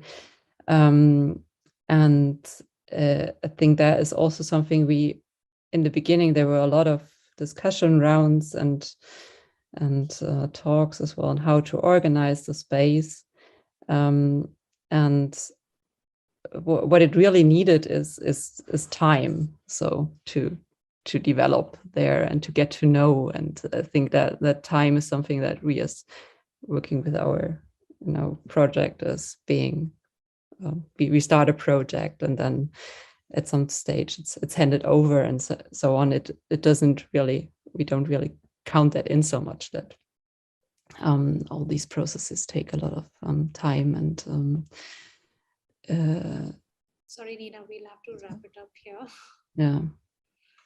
But we can continue right. this discussion in the 40-minute section that we'll have after the next two projects present their works. Next project we have is from the Pacific Rim Community Design Network, the Naidi Community Hall. We have two panelists here, Harry Thorpe and Harrison Marshall, who are the co-founders of Cochin Studio, CAUKIN. I'll just briefly introduce them. Harry Thorpe, as a co-founder at Cochin, Harry's role lies in the areas of stakeholder engagement, wider research, and big picture thinking. His role is crucial in ensuring that every Cochin project has the highest level of impact possible through open communication with their clients and active engagement strategies with community end users. He is always thinking ahead to possible systemic issues and challenges that could be solved through design thinking and in-depth research and analysis. Harrison is a co-founder at Cochin Studio. His primary role within the team lies in idea generation, design thinking, and buildability. With a strong passion for architecture, Harrison ensures that Cochin's buildings far exceed international design standards and achieve an award-winning level of quality. Harrison has been a guest tutor at a number of UK universities and has spoken at architecture and international development conferences globally. Over to both of you. Cool. Thanks for the introduction, and great to see all of the other presentations so far. I will start with the video, I think. It's a video that was put together 1 year after completion, so it shows a bit of the project in use, and then I'll talk through the kind of process and story behind it. I'll just share my screen. Can everybody see that? Yes.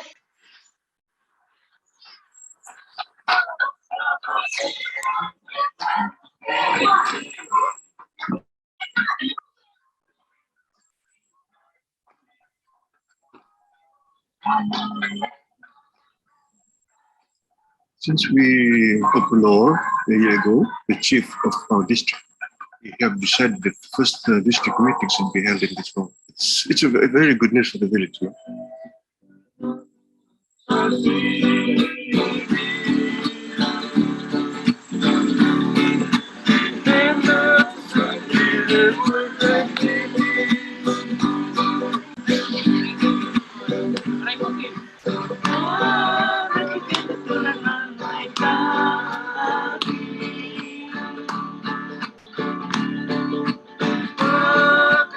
Village should have a hall. The halls bring the members of the village together.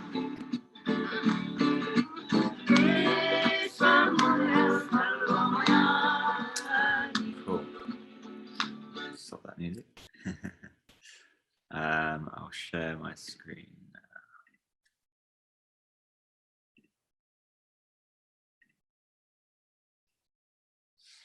Cool, awesome. Hopefully that shows a little bit of Fijian life that I'll also give a bit more background to.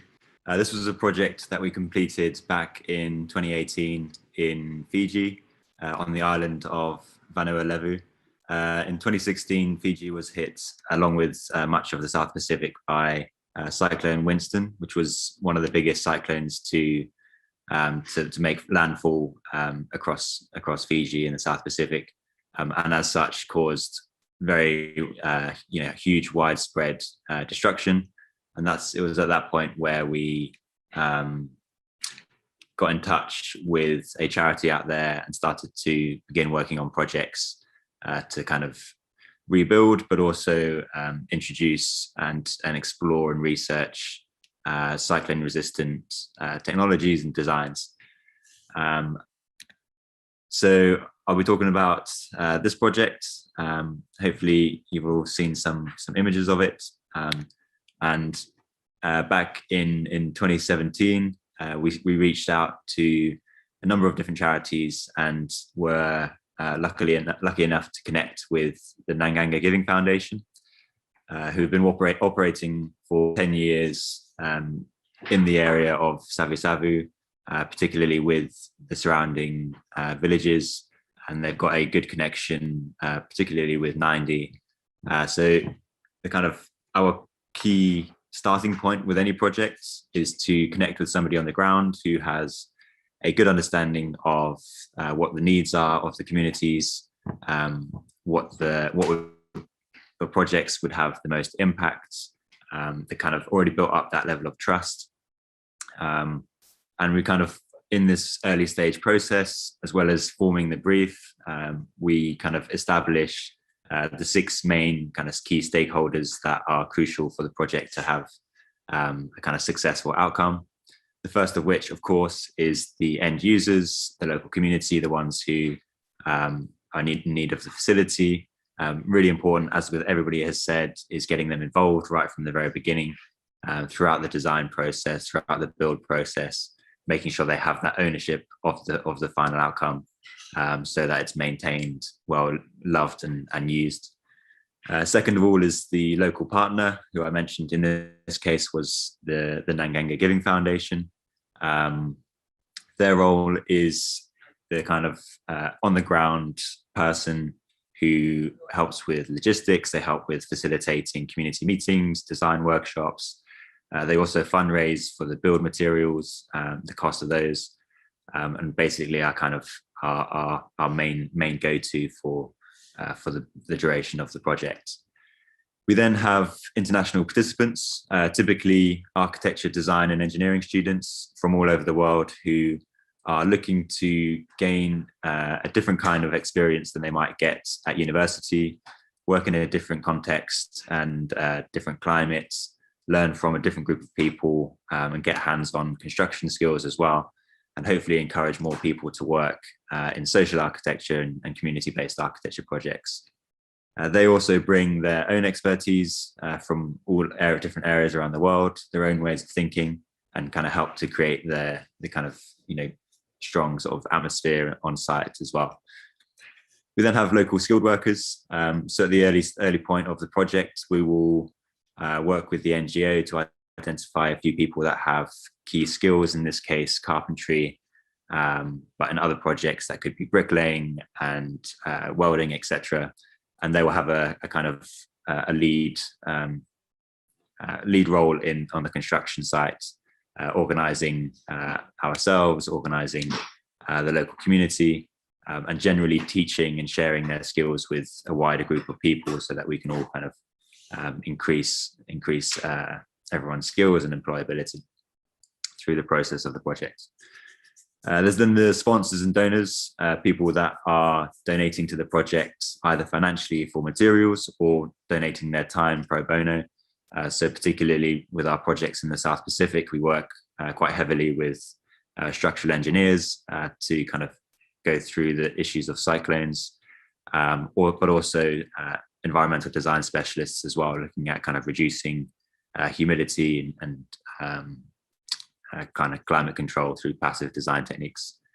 And finally, there's us as a kind of facilitator, making sure that all of the stakeholders are involved in the process, have their voice heard, and making sure that everybody is inputting to the project equally, but also benefiting from that process too.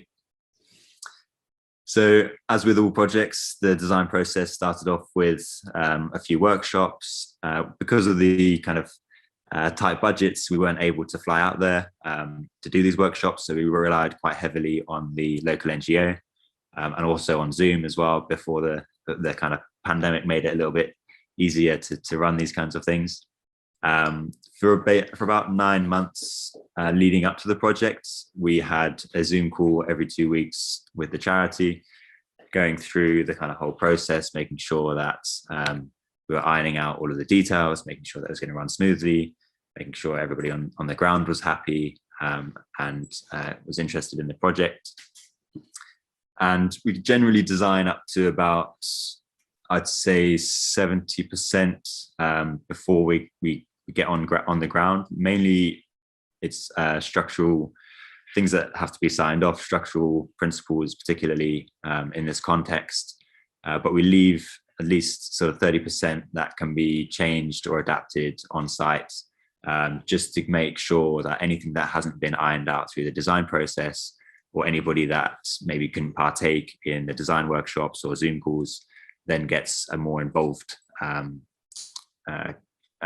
commitment to the project on the ground. So that's anything from the cladding, where the windows go, what the windows look like, doors, stairs, finishes, paint, etc. All kind of gets done on site. It also allows to, if anything that we haven't been able to identify through research and through the NGO, anything that we noticed whilst we're there that we can add or adapt or include, has that kind of that process built into. The first kind of couple of weeks is always an kind of intensive period of adapting and changing designs based on what we find, particularly in this case, making sure we're selecting materials that are readily and easily available, so that the details and the projects can be replicated time and time again without the need of kind of specialist equipment or imported materials, and therefore hopefully creating a kind of longer term impact than just a one-off project. With Fiji specifically, there's a lot of very interesting and kind of unique cultural elements that come into play when doing a project. We've done sort of 7 or 8 projects out there now, so have over that period of time been able to kind of iron out those processes and really kind of get involved. This was the 4th project that we did out there, so again meant that we could kind of really integrate ourselves much more fluidly. For these projects as well, we split ourselves across the village and lived with families, trying to make sure that we're reducing this idea of or the role of an architect or the guest and host role, making sure that we're kind of really embedded. So that means getting involved with everything offsite as well, getting involved with cooking, cleaning, washing our clothes, general life activities, all kind of interesting stuff. As part of this, the arrival, there's bring a gift called a sevu sevu, which is typically a kava root, which you can see pictured here. Kava is a root that they grow, they dry, and then they grind it into a powder, and they make a drink out of it, which you can see in the final image. And that is a traditional drink that, depending on the village, is drunk very, very frequently. A few images here of the community members we worked with, just trying to show a range of the kind of people that are involved in a project. It's not just the people that are on site, it's everybody kind of getting stuck in, making sure everyone's fed, everyone's happy. We've got the left here is like the third one in here is Langi Langi, who's the treasurer of the village. So again, just making sure everything's running smoothly. We've got Monet on the side here. He was our kind of main go-to guy for all heavy lifting. And then my sister on the far right here, where I was staying. So again, just all kind of fun. We've got this is the skilled builder on site, Sakuza, who again was kind of helping to teach us new skills as well, skills that are specific to the local area or specific to the local challenges. We can't get the kind of same equipment or scaffolding or laser level and all this stuff that you have here. So picking up on those kind of local techniques was really, really crucial. The site we had was right in the middle of the village, split between 2 churches on the very either end, and then facing out towards the village green where all the kind of activities happen. The community hall in Fijian culture is where basically all ceremonies, all celebrations, weddings, funerals, that all comes kind of the heart of the village. They'd been out without Sorry, you have about a minute left. A minute left. Okay, sweet. Let me just, I'm going to flick through the images. I feel like, yeah, 5 minutes is a tight turnaround. But you can see some of the processes. Offloading the pine poles was a challenge in itself, not having any kind of lifting machinery. So the rugby team took it as their kind of challenge to pull them all off the back of the lorry. Breaking ground ceremony, making sure that the building is blessed. You can see Monet at the front here, who was kind of crucial in making sure all of these went up in place. Well, luckily on this project, we could get a lorry to lift the trusses up. In other cases, we've had to be a little bit more inventive. But again, this was just a much safer way of doing it. We had another ceremony for the first roofing sheet. So, really quite an interesting one. We always try and double up site activities. So making sure we have some people working on the foundations while others are prefabricating trusses. And then, just splitting up tasks throughout. Cladding and finishes all going up. And then finally, the opening ceremony, which is a big deal in Fijian culture.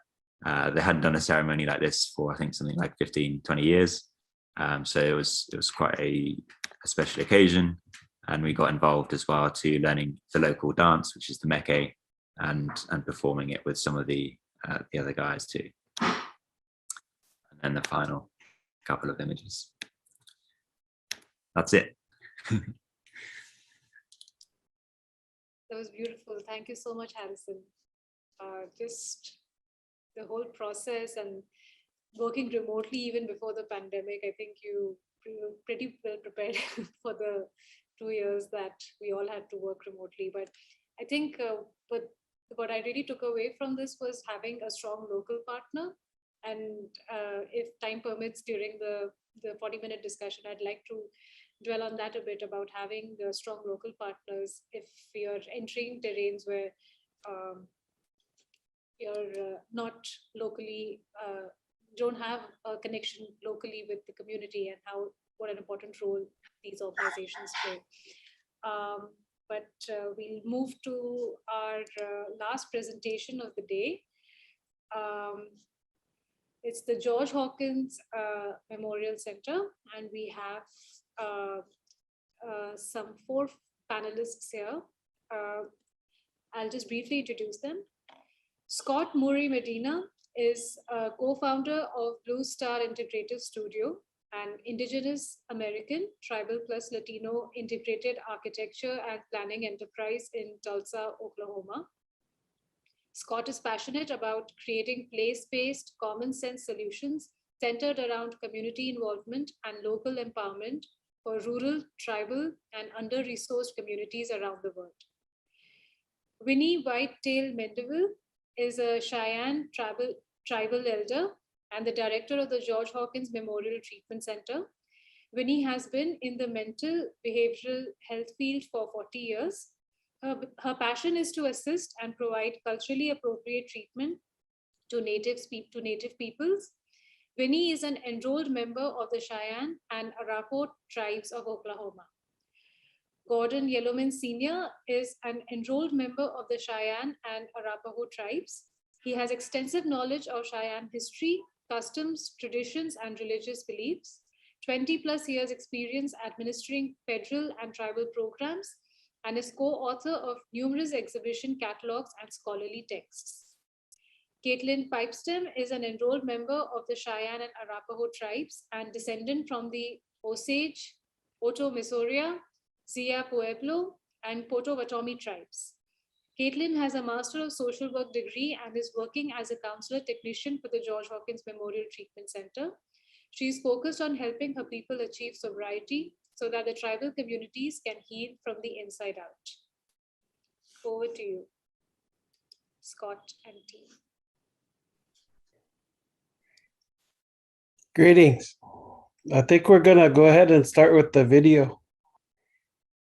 I have saw a lot of my family members go through addiction. And, I think that's kind of why I ended up here, that I'm tired of seeing my people suffer. This project is a renewal of the cultural lives of the Cheyenne and Arapaho people who once called much of what we call modern day Colorado their Aboriginal homelands. It's dedicated to men and women seeking to heal from substance abuse, ever present amongst this Native American community, to understand the intergenerational trauma that brings people to this facility. One cannot ignore the cruel fate of this indigenous population. On the morning of November 29th, 1864, near Sand Creek in southeastern Colorado Territory, what is now known as the Sand Creek Massacre was a tragic turning point for Cheyenne Arapaho people who lost 230 women, children, and elders that day. The barbaric attack by United States volunteer soldiers commanded by Colonel John M. Shivington pushed people out of their homelands and into Oklahoma. The impacts since that time have been traumatic, but fuel survival and regeneration. This project tells the story of a people turning back to their traditional knowledge and understandings to seek healing and growth. I would say all the time they're carrying around pain from boarding school, pain from loss, deaths. So, but we survived the smallpox. We survived them killing our buffalo. We've survived running, hiding, and we're still here. It's a lot about acknowledging what led up to the pain and suffering that has befallen the community in the first place. With these facilities, it's important to uncover and discuss and have dialogue about cultural identity, cultural knowledge bases, and practices of ceremony, whether that's healing ceremony or just the act of trying to replace maybe the lack of self-worth and the lack of awareness of what do I even matter, and add into that something that people can grasp onto and feel very proud about. When we talk about things like this today, this center, this substance abuse center, it's transition. It's a transitional living place. Why is it transitional? Because you're changing your life and you're trying to do good for yourself. And that's what this mural's about. As Native people, you see the linear lines here, going from north to south, south to north. That's linear time for the Europeans. That's not our time. This circle is our time. And that's what I mean by this empowerment of this design, this piece of art is going to radiate out to the families of those individuals here. It's healing, it's power. So far, all the clients that have come through and graduated from this facility are Cheyenne. And so it gives us an opportunity to teach and talk to them about our culture, because we find that they come in and sometimes they don't know anything about their culture.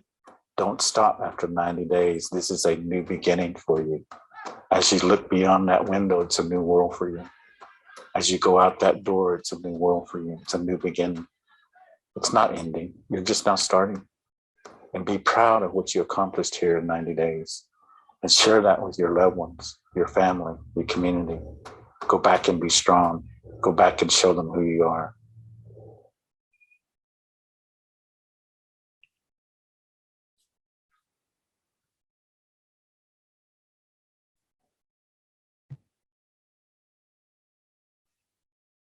Thank you. So now we're going to do the presentation part. Can you guys still hear us okay? Yes, we can, Scott. Nonstistat. I'm Cheyenne, Winnie Whitetail. Ishpiva, it's good that we're here. I just want to talk a little bit about our peoples, that we are 12,000 plus strong, the Cheyenne Arapaho tribes of Oklahoma. The Cheyennes originally were up in the Great Lakes area, And we were originally corn people. And as we moved west across the plains, we were introduced to the horse.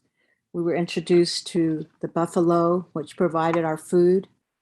And the horse allowed us to travel great distances, find places where we could live and have food. The buffalo provided our shelter. We were very mobile, so we could move up and down and around and settle in the Colorado area. The Arapaho people and the Cheyenne became joined and have been associated with each other for many, many, many years. And they oftentimes intermarry, and we have separate representation among the Cheyenne Arapaho. Arapahos have representation within our tribal government, as well as the Cheyenne people have representation. We're very proud tribes. We maintain our culture and our traditions. And I would say that out of all the tribes in Oklahoma, we never went underground with our ceremonies or our traditions. And we continue to practice our Native American church, the Sundance, the era renewal, society gatherings, women gatherings. And it's our responsibility, especially me as an elder, to teach what I was taught by my grandmother, who was a wife of an Arapaho chief. So I'm a granddaughter of two chiefs, Holland Crane and Whitetail. Thank you. Yeah, hello, everyone. My name is Caitlin Pipestem. I'm a counselor technician at the treatment center. Kind of what that video discussed about, there's a lot of historical trauma that not only Cheyenne Arapahos, but a lot of tribes in the United States have faced, and we all kind of share similar, I guess, pain. We all kind of understand of what trauma and, you know, how do we heal from that. But yeah, really the Sand Creek Massacre, it's kind of relevant to what we're doing today, is because we're actually in Denver, we're in our homelands. In Colorado is this, you know, area that we once lived and inhabited and shared with one another. But, you know, now today we're not in Colorado anymore. We're in Oklahoma, Western Oklahoma. And to me, it's really amazing just to see the trauma that we've gone through specifically through that massacre and other historical traumas that Cheyenne Arapaho people have faced to where we're at today. You know, the fight's not over. It's still a fight, but it's not over, and we're still here, and it's just a really great thing for us. So I'm glad to be here with y'all today.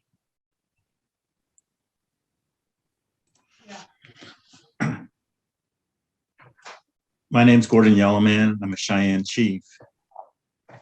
And I'm also a member of the Council of 44, the peacemakers of the Cheyenne people. Here you see the chiefs that went to sign the treaty and meet with the governor in the state of Colorado in around 1864, prior to the Sand Creek Massacre. And you see in the middle, Chief Black Kettle, Motavato. And then he was the one that was promoting peace for our people. Our chiefs were very instrumental in negotiating and signing treaties with the United States government. And so they were strong leaders, and they were people of power. And so that leadership reflects us today of who we are as Cheyenne people and Arapaho people.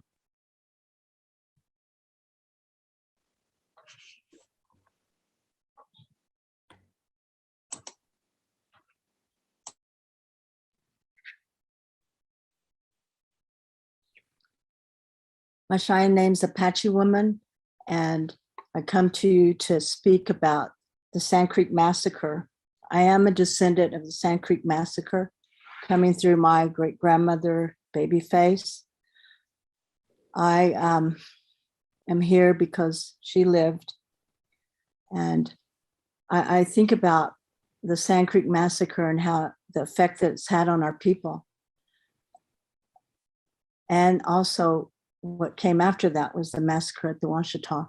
So in looking at how it has affected our people and how we parallel it to substance abuse, I can say that substance abuse, addiction is genocide for our people, as well as what the people of Colorado and the government tried to do to us, which was genocide.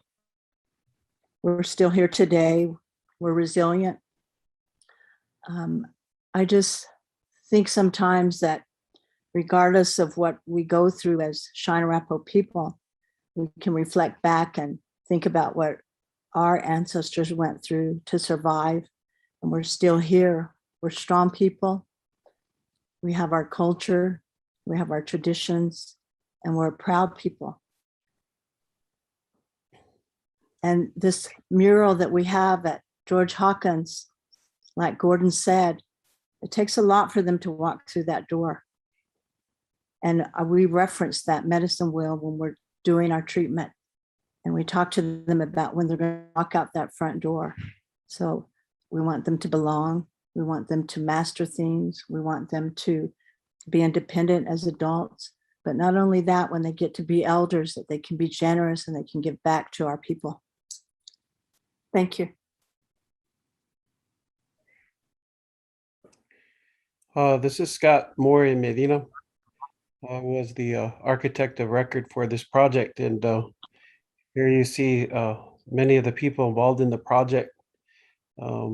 This was an expansion and renovation. And about 5 years ago, the Cheyenne Arapaho tribes chose to make an investment in their own people in this project. So one of the things that we do at Blue Star is we look at us as architects more as servants or maybe a tool for our clients to pick up and do something that they want done in a good way. And I think always involving our cultural people, especially like people like who are on the call with me today, I think that's an important moment to create a space for that dialogue and that conversation to even exist. And so a lot of that comes with humbling yourself, also trying to listen more than you talk, and to have fun and be creative in the process. And I think for a lot of indigenous communities in North and South America, and I'm sure in other places in the world, after centuries of being told that our thoughts, our feelings, our cultures, our songs, our ceremonies, all of those things weren't good or didn't need to be heard or didn't need to exist. I think we live in a time that's really interesting because now a lot of these things need to be heard. Many people want to see and hear these things as a way to make themselves feel good again. So it's been a great honor to be the architect part of this, but I would say the true visionaries here are the Cheyenne Arapaho people themselves and what they wanted to see in this building.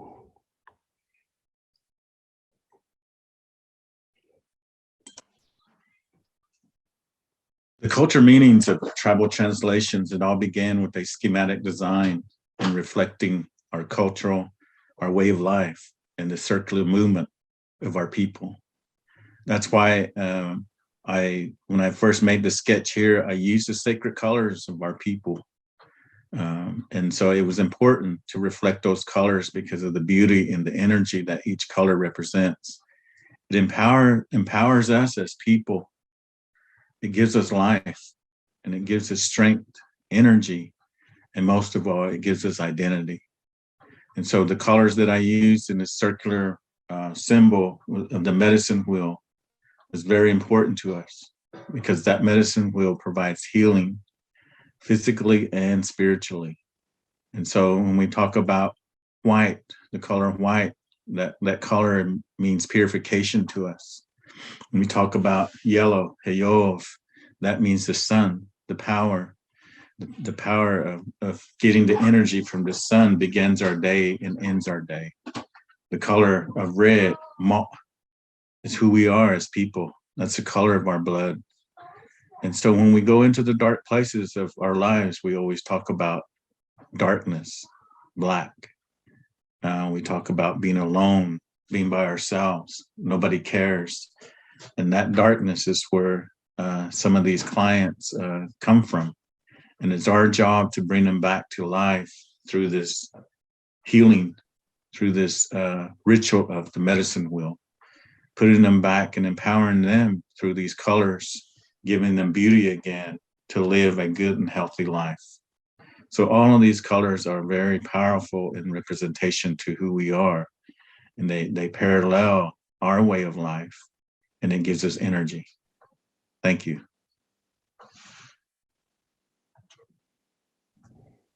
And so this is the last image, and Gordon's gonna finish it out, and then we'll have some questions and answers if we still have time. As you can see, the wall itself, the scale of it, and looking through the window, the circular colors, the black on the top of the medicine wheel, that represents our hair. And the bottom of the red, that represents our body and our blood. And you see the rays of how it goes from the bottom to the top. And you see the circular rings that's radiating out. They're going out to the families and the communities. But right in the center is the central core of who we are as Cheyenne Arapaho people. We're at the central core, the central universe of who we are as a Cheyenne and as a Arapaho, as well as other tribes. So it was very important for me when I designed this with a thought process of incorporating our symbols, incorporating our colors into this healing process. And you see the motif, the geometric designs that's on the wall on the bottom of the medicine wheel. Those represent mountains, and they represent our sacred mountain, Nohowos, Bear Butte. So all of these things have meaning. I want to say thank you for this opportunity. You see the chiefs on the bottom. We still have leaders today, and we will continue to be leaders of our people. Thank you. Oh. That concludes our presentation. Thank you. Thank you so much. That was really moving. It's just the way that you describe the project from the full spectrum of architect to user to the meaning in the background and the symbolism behind it, and then the reflection upon it. Is very it very much resonates, at least with me, and I'm sure with a lot of other folks. As a reminder, if anyone has questions, we're about to start the 40-minute session where we get to talk about all of the projects, and perhaps we can have some thoughts to kick off on the last project that we just heard from. A pause for anyone who might have a question.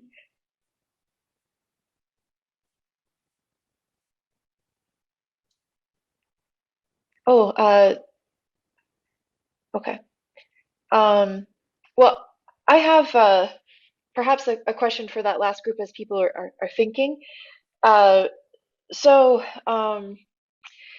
often, as designers or architects, landscape architects, we talk about how we are changed by working with community members, and our knowledge is better, and how our projects are better, and we get to reflect on that side. And I'm wondering, as from the last project, we don't often get to hear how the process of being involved within an architecture project, did it have an impact on the way that you see things, and has that building allowed you to think differently about architecture or the spaces that you have in your community? So I guess that's a question for Caitlin and Winnie and other folks in here.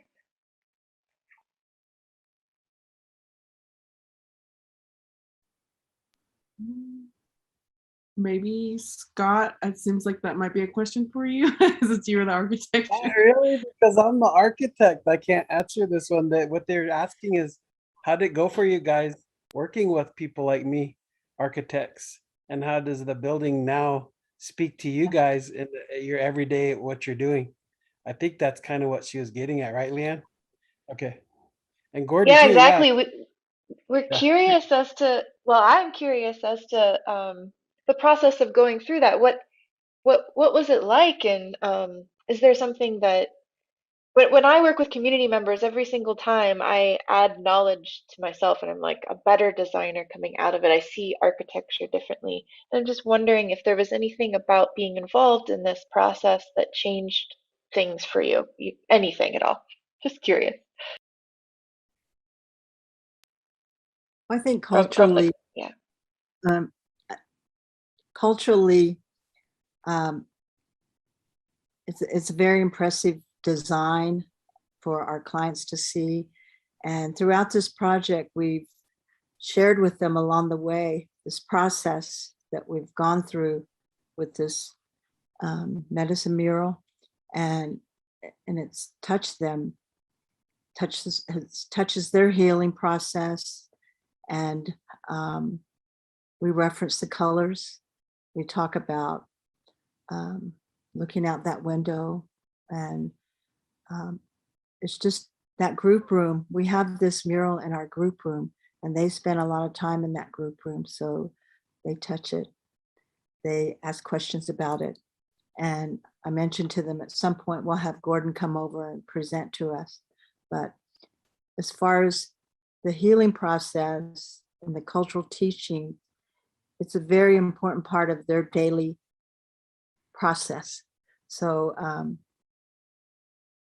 I guess I could say that as helping to teach some of that process along with Caitlin, and to see their cultural self-esteem increase and their determination to commit themselves to that red road of sobriety. And Gordon, you know, you worked a lot with me back and forth on trying to get this thing just right. You have anything to it say? started out with a design concept, and when I did them sketches, I was sitting at my desk and we were communicating back and forth. And it was at that moment in time when you start sketching, your thought process as an artist is going to transition over to the architectural part of it. What that means is the creativity, the spirituality that you have within you, it comes to life. These symbols are reality. They become real. It's not just reflective of a color or a painting on a wall. That's who you are as a Cheyenne and Arapaho. So the emotions, the feelings, the pain, the healing, the suffering, it's all in there. And it's ready and now. It's like, it's beautiful because you're a beautiful person. And so it's not just spiritual, physical, it's real. It's a real living thing, a cultural icon of our identity. And it's going to go on. It's going to help you heal. It's going to help you stand back up and get on your feet and take those steps again. And sometimes we have to learn how to walk again. We have to learn how to crawl. We have to learn how to run again. And so this is going to lift you up and make you stand up. And we're going to be there with you. As Winnie said, walk this red road of sobriety. It gives you strength. And so for me, when I saw the final product, it wasn't the end product of our work. It was the beginning of their lives.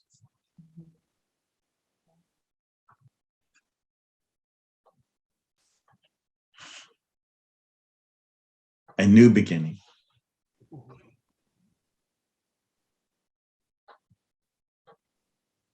Nabeel. Mute. Do that. I just have a question, principally to Scott, but perhaps to Gordon as well. It was clear in my mind. I mean, it's an absolutely wonderful trajectory story of healing, and clearly the artwork and the murals enabled that healing process to progress, to proceed by establishing the identity and therefore reliving, if you like, the spiritual as well as physical value of that tradition. Scott talked about the architect as being a servant. And I wondered what he meant by that, because I would call him an enabler. Is there a distinction, do you think, or not? Well, I think one thing that I guess I'd say about me is I've been to a lot of places of prayer in my life, all kinds. You know, I've been to Christian ceremonies, mosques, of different places. But for me, probably the happiest place my heart's ever been is at indigenous ceremonies. So been to a lot of sun dances, sweat lodges, and other type ceremonies. And I know that how good that makes you feel. And so there's a central idea about ceremony is that there's really not people in the middle. There's usually something else. There's usually like an open space or an altar or something. And that everybody else around that, everything kind of like in a circle, we're all helpers. Everyone helps some way, right? Like this guy's getting firewood, or they're cutting, putting stuff up on an arbor, or some people making food, or some people making medicine, all of that. But everyone's a helper in their own way. And so maybe I should use the word helper more than servant, but I like the idea of when we're going to do something in a good way, that we all figure out our place to be the helper. Right? Yeah, but that was sorry to interrupt, but that's very clear that together you helped enable that thing to happen. So in other words, it's helping it to happen, which means enabling it to happen in my language. And I think that gives you a much more central role, rather than you tell me what you want, the servant role. You tell me what you want and I'll try and provide it. If I've got enough money, if I've got enough time, if it's my skill, and so on. So I do think that the task that you described, I would value it much more than the terminology that you used as such. Hey, that's interesting though, because when depending on which audiences I talk or what culture I'm in, I say different words for different reasons. But so do I. Around my ceremony people, I'll just say, "Hey, I'm a helper. Like, how can I help?" I just like to help. And I think also knowing that all these things that we have to do, I don't think anyone's a superhero or superhuman. Like nobody's got it all figured out, but when we all work together, then we can. I loved working with Gordon back and forth on this too, because if it wasn't for his teachings and his understandings, like it wouldn't have made much sense of us trying to put colors together. I don't know what you have to say about that, Gordon, but that's kind of how I've seen it. You're muted if you're trying to talk, Gordon. I don't know. Well, I think he's right. We do things together to put our minds together to parallel what we have as knowledge keepers. And how do we make this educational? And it's through this architectural and design concept that we can teach, and we can reflect that by educating people and telling them who we are and who they are. It's not becoming a person or creating a new identity. You've always been Cheyenne. You've always been Arapaho. Embrace your culture. Embrace it. It's right there with you. You don't have to go look for identity. Be proud of who you are. And so that makes me feel complete. And so I can walk with pride, and I can walk with strength, and I can make my leadership role stronger because of that. I'm healed, and I'm still healing. And so, as it was talked about earlier on historical trauma, that's generational. And so our teachings now is going to go to the next generation. And some tribes see that in the 7th generation, 7 generations. So we're doing our job as teachers, teaching and educating our people, sharing this as knowledge keepers. And this history, this way of life our cultural way of life, our ceremonial ways of life, doesn't belong to me. It belongs to all Cheyenne, all Arapaho. And we must keep that in mind at all times when we teach.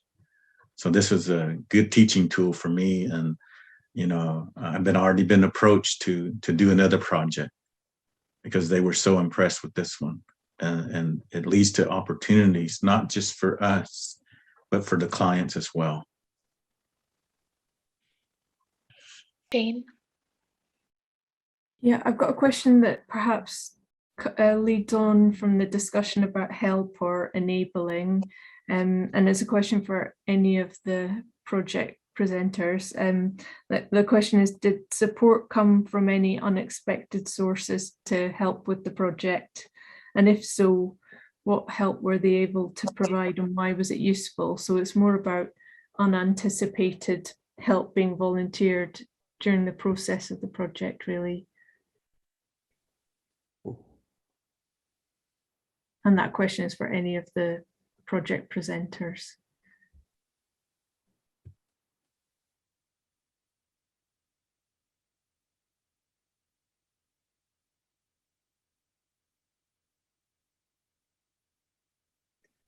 I'll say it short, very briefly. I didn't anticipate ever meeting a guy named Gordon Yellowman, but one of the first things we always ask when we enter into our communities of color and our communities of culture is we say, hey, who do you guys have around here that understands culture, understands language, understands traditions? Like, can we talk to them a little bit and just see what they have to say? And so just asking that question, you never know who's going to show up, but we got this cool guy named Gordon. He showed up and the rest is history. But, you know, I'll say that much. I kind of wanted to hear the same from that guy. I don't know, is that the Fiji, New Zealand accent guy. But I figured he met a few people, right? I mean, shoot, they're out there dancing, so. Yeah, we can talk more about. No, you go. I was just thinking of a story, but you go first. Oh no, if you've got a story, go for it. No, I was just thinking over there. I think something that we found across all contexts, whether in Fiji, Indonesia, wherever it may be, that actually the context that a lot of the villages we go and work in are such that the kind of baseline skills and knowledge and understanding of construction, especially domestic scale construction, are far greater and far better than that of, say, people of a similar age here in the UK. That's often due to necessity and people having to learn carpentry skills to build their own homes, and a lot of work that exists out there being construction related. So I think for us, it was quite often the case that we might be on site ordering materials or waiting for a delivery of something, and actually the car turns up with, or truck turns up with whatever's in it, and actually the most useful thing that comes on that truck or car is actually the driver, because they'll get out and they'll come to our site, they'll investigate what we're doing, look at our details, tell us, you know, how they would do it and how the local vernacular works. And we start to get this kind of melting pot of kind of hybrid details and detailed solutions. And it often comes from anyone and everyone because of that raised baseline understanding and knowledge of local materials and local construction. So I think for us, it's kind of like a bit of a generic answer, but it kind of comes from that, I guess, context of scarce resource and scarce opportunity, that everyone therefore has to be incredibly resourceful and incredibly well versed in things that maybe a taxi driver here in the UK wouldn't be able to come out and tell you how to build your portal frame, but over there it's pretty universally known.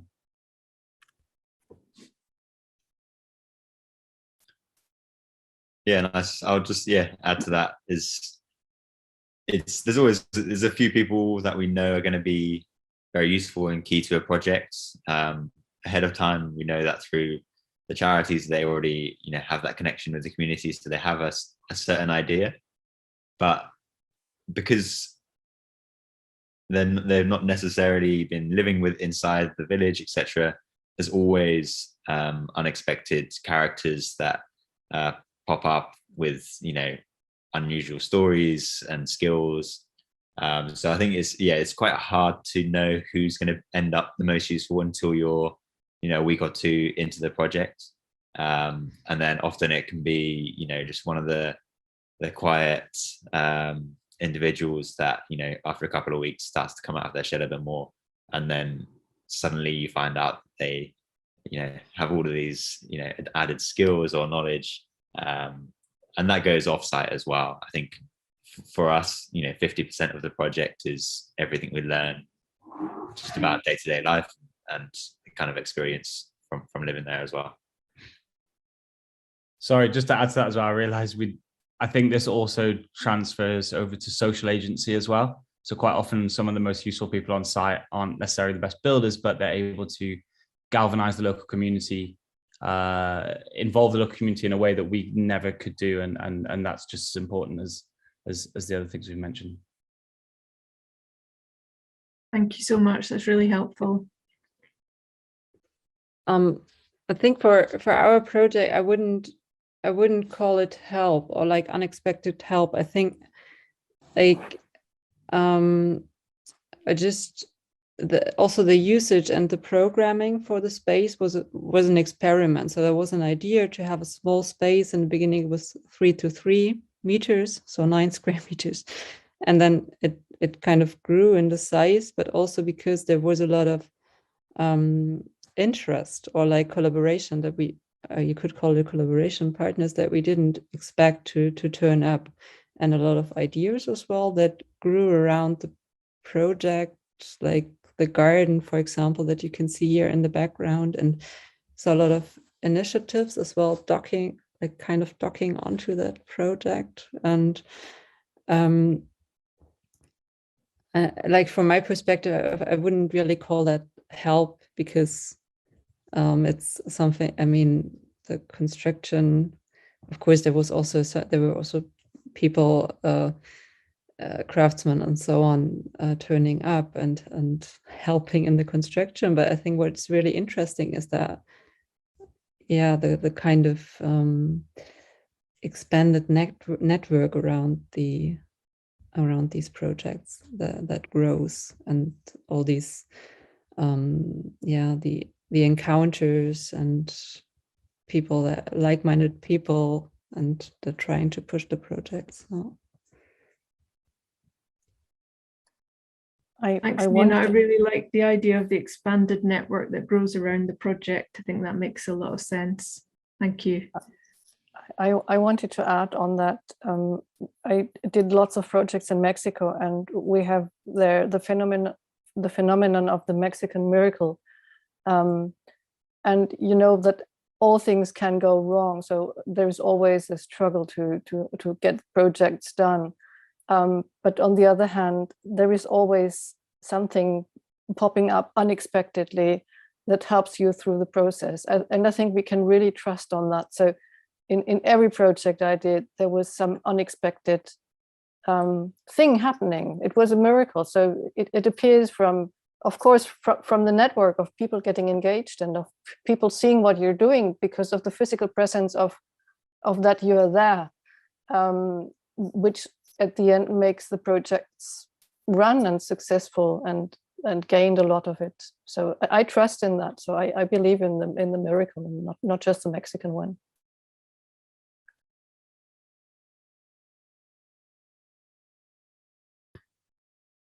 I can see a question in the chat. Rohini, do you want me to read it out? Yeah, I can do that. Thanks, Jane. This question is for Nina from DK. I very much appreciate the ways in which you encourage students and participants to work or experiment with waste.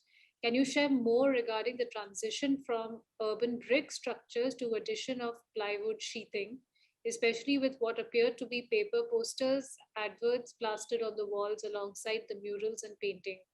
What was a planned idea for building interaction, i.e. active facade, or an example of community making the building theirs?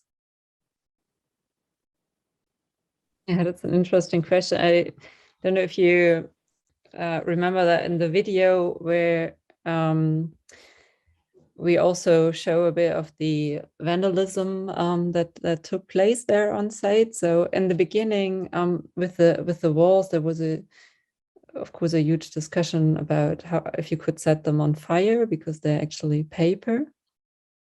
But they were from the beginning. We wanted to have them from paper because, or the students wanted to have them from paper because there was always this idea of using it as a billboard. So where poster and advertisements and information could be shared in the neighborhood, and also the 4 terraces, they're kind of part of the shape could then be, different, could have different atmospheres according to the posters. And so a lot of ideas, and maybe that's also one of the learnings. And that's also what happened. But what also happened is that there was a lot of vandalism, but there's a lot of kids that are bored there on site, and a lot of drug dealing. So they were it's more or less the broken window effect. So once you find out that it's cardboard, then you can hide the drugs and so on inside there. And so one corner on the part that's not so, where there's not so many people actually, and they were trying to set it on fire, but it didn't work. So in the end, we applied this second layer of plywood. For us, it was our post lockdown relief kind of first action, and the under construction of the plywood is actually glued with posters to the facade. So there was a bit of an experimental construction. And we were very happy that actually every time I go there, it looks different. It still works, maybe not that much as a bill. Yeah, there are some posters, but there's a lot of people painting it or spraying so. But in the inside, it's still quite white. Oh.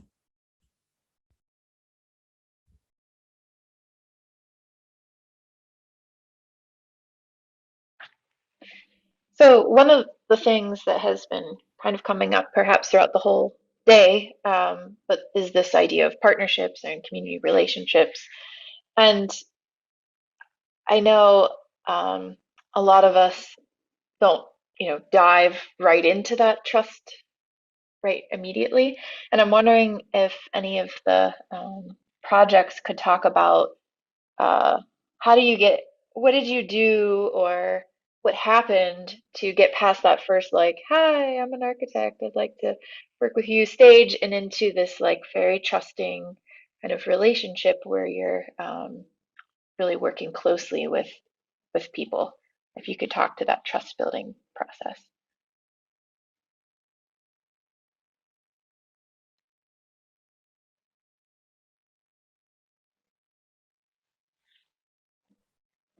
Well, ideally, it's a bit different. So I wouldn't probably do that, to go somewhere and say, hi, I'm the architect, I want to do something for you. So usually there is an idea for a project or a need, or and there, of course, us as well with the embedment at the School of Architecture, so at university, there is a possibility that we can enable projects that otherwise wouldn't get realized, because we can count on different resources as well, and different time frames and time resources and so on.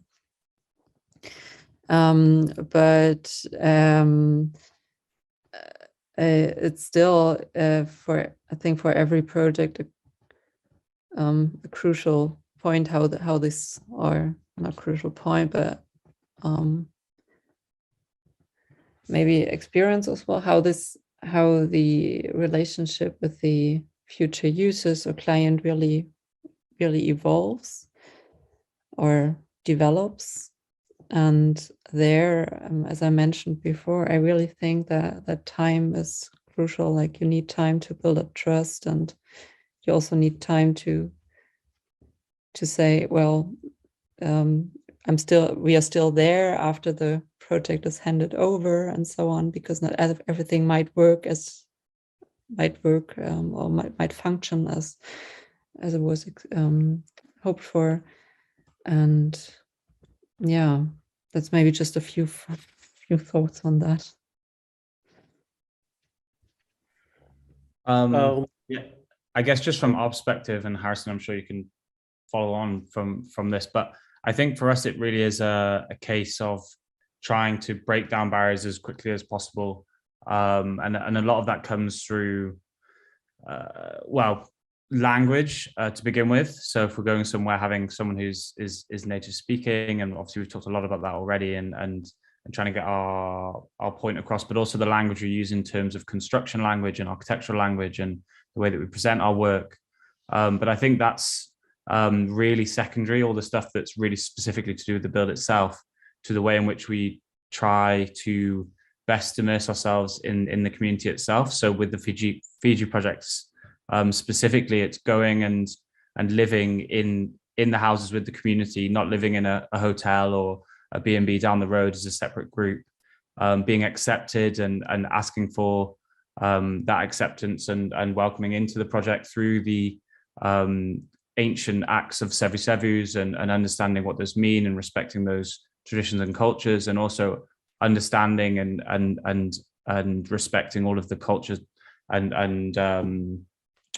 nuanced elements of being within a village and understanding the amount of privilege we have to be there.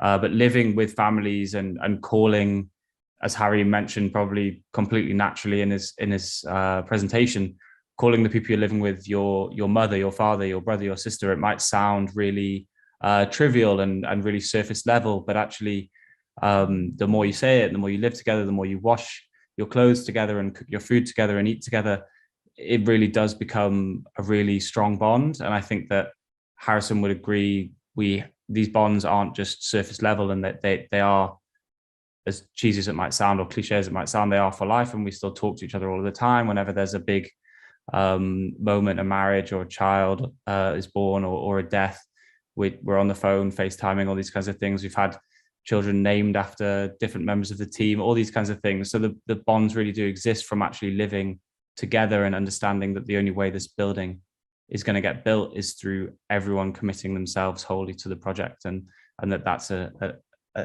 process of equality and a democratic process, and that we don't have all the answers. We're not going there thinking that we have all the answers. We're actually going there and hoping most of the time that a lot of them have the answers, and I think that goes in kind of both directions. This is Scott. I guess I'll say a few things. One, someone told me a while back, and I'm sure it's somebody smarter. They said, we're not human beings on a spiritual journey, we're spirits on a human journey. So you have to understand that there's the interconnectedness of all of us. That's one, right? Like I'm not higher or lower or better or different. I'm all part of this continuum of interconnected interrelatedness. So I think if you come at that with that mindset, that helps. And then the other thing is about knowledge versus understanding. Especially architects and engineers, you think you know all the things, but what do you understand about the place or the people or the history of things? So, and I think especially in the United States, a lot of our communities who are Black and brown people, we all have our different histories of being taken advantage of or having trust broken over and over and over and over again.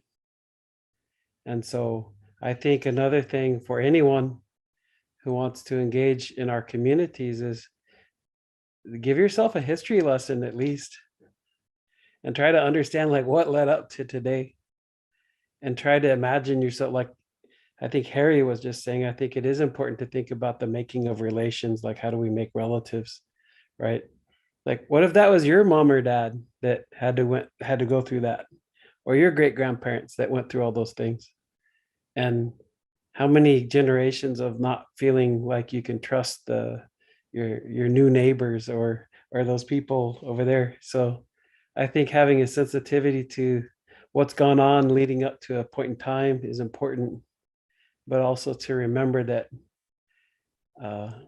we can break down a lot of misunderstandings and barriers if we just try to remember how to be human. I know that sounds like cliche or whatever, but I think we struggle sometimes on this planet, especially nowadays, as we forget what it's like to be human. We need our computers and our cell phones to help us somehow. I don't know, but just to be human, I think that would be what I would say. Thank you. That was wonderful from all three groups here. So we're getting, I don't know how we passed through this amount of time with such great discussions. It's wonderful. I want to remind you that one of the, I'll flash the website here. One of the goals of this conversation was to start to experiment with this collective that we started, this Design for Common Good network. And as a reminder, you can register here if you'd like to stay in touch and see how things are going. We're a group of like-minded people who want to do good in the world, and so this is a place for that.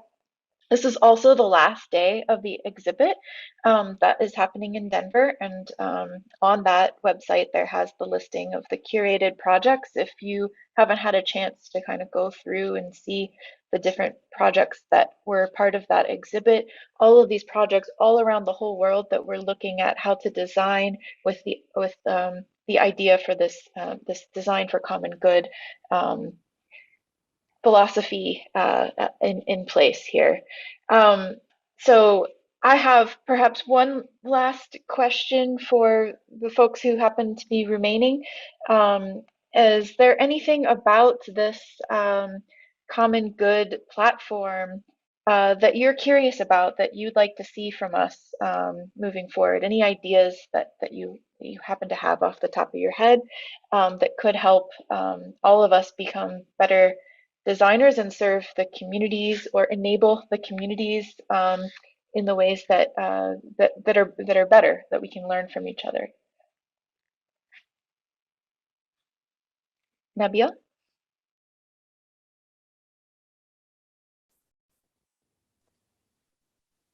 Yeah, just one thought that came to my mind, looking at all the projects, listening to the speakers, little background of what you guys do, the Design for Common Good.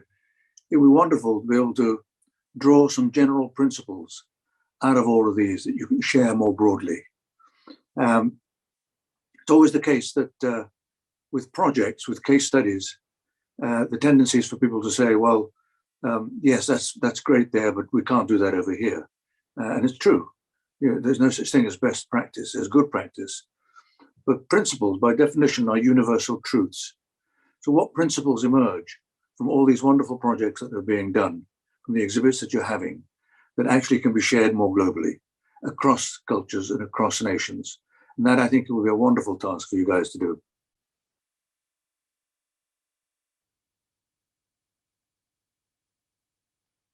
Thank you.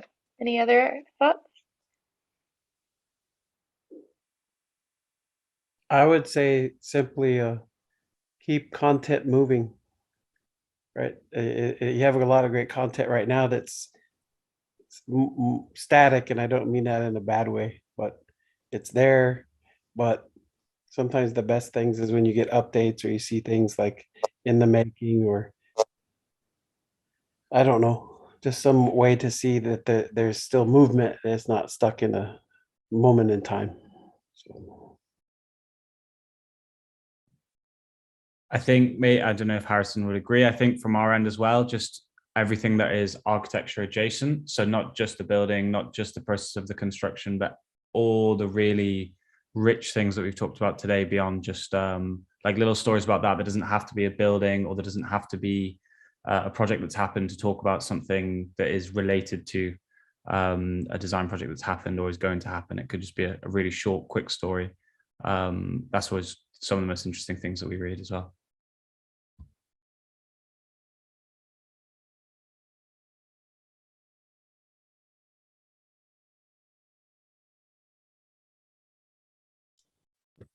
Great, thank you so much for that. And I think the note on which we ended today's discussion, which was more around just identifying our commonalities in spite of coming from different contexts, and all our projects that presented today were from so many different contexts and different parts of the world. But I think the commonality here was connecting with the community and removing those barriers. And I think, yeah, learning more about these stories of how you build connections with the communities, and just as anecdotes, as stories, sharing those will be useful, across the platform. So on the DCG platform, we have a community a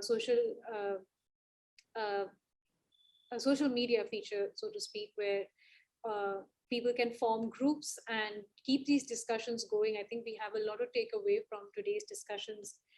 There was just so much about networks and how they grow slowly when you build connections with the community and partner organizations. And I think we just need to keep the discussion continuing on a platform like the Design for the Common Good. We'd be really grateful to hear from you again on that platform about where your project is at, how the space is adapting to the changing times. A lot of you shared about how the pandemic impacted the use of your space, and about how we can keep these spaces agile enough to adapt to changing circumstances over time, so they continue to be useful to the communities. And yeah, thank you so much for this enriching discussion. It's 4.5 hours, 4 hours just flew by. And just thankful to all of you for staying on and contributing to this discussion.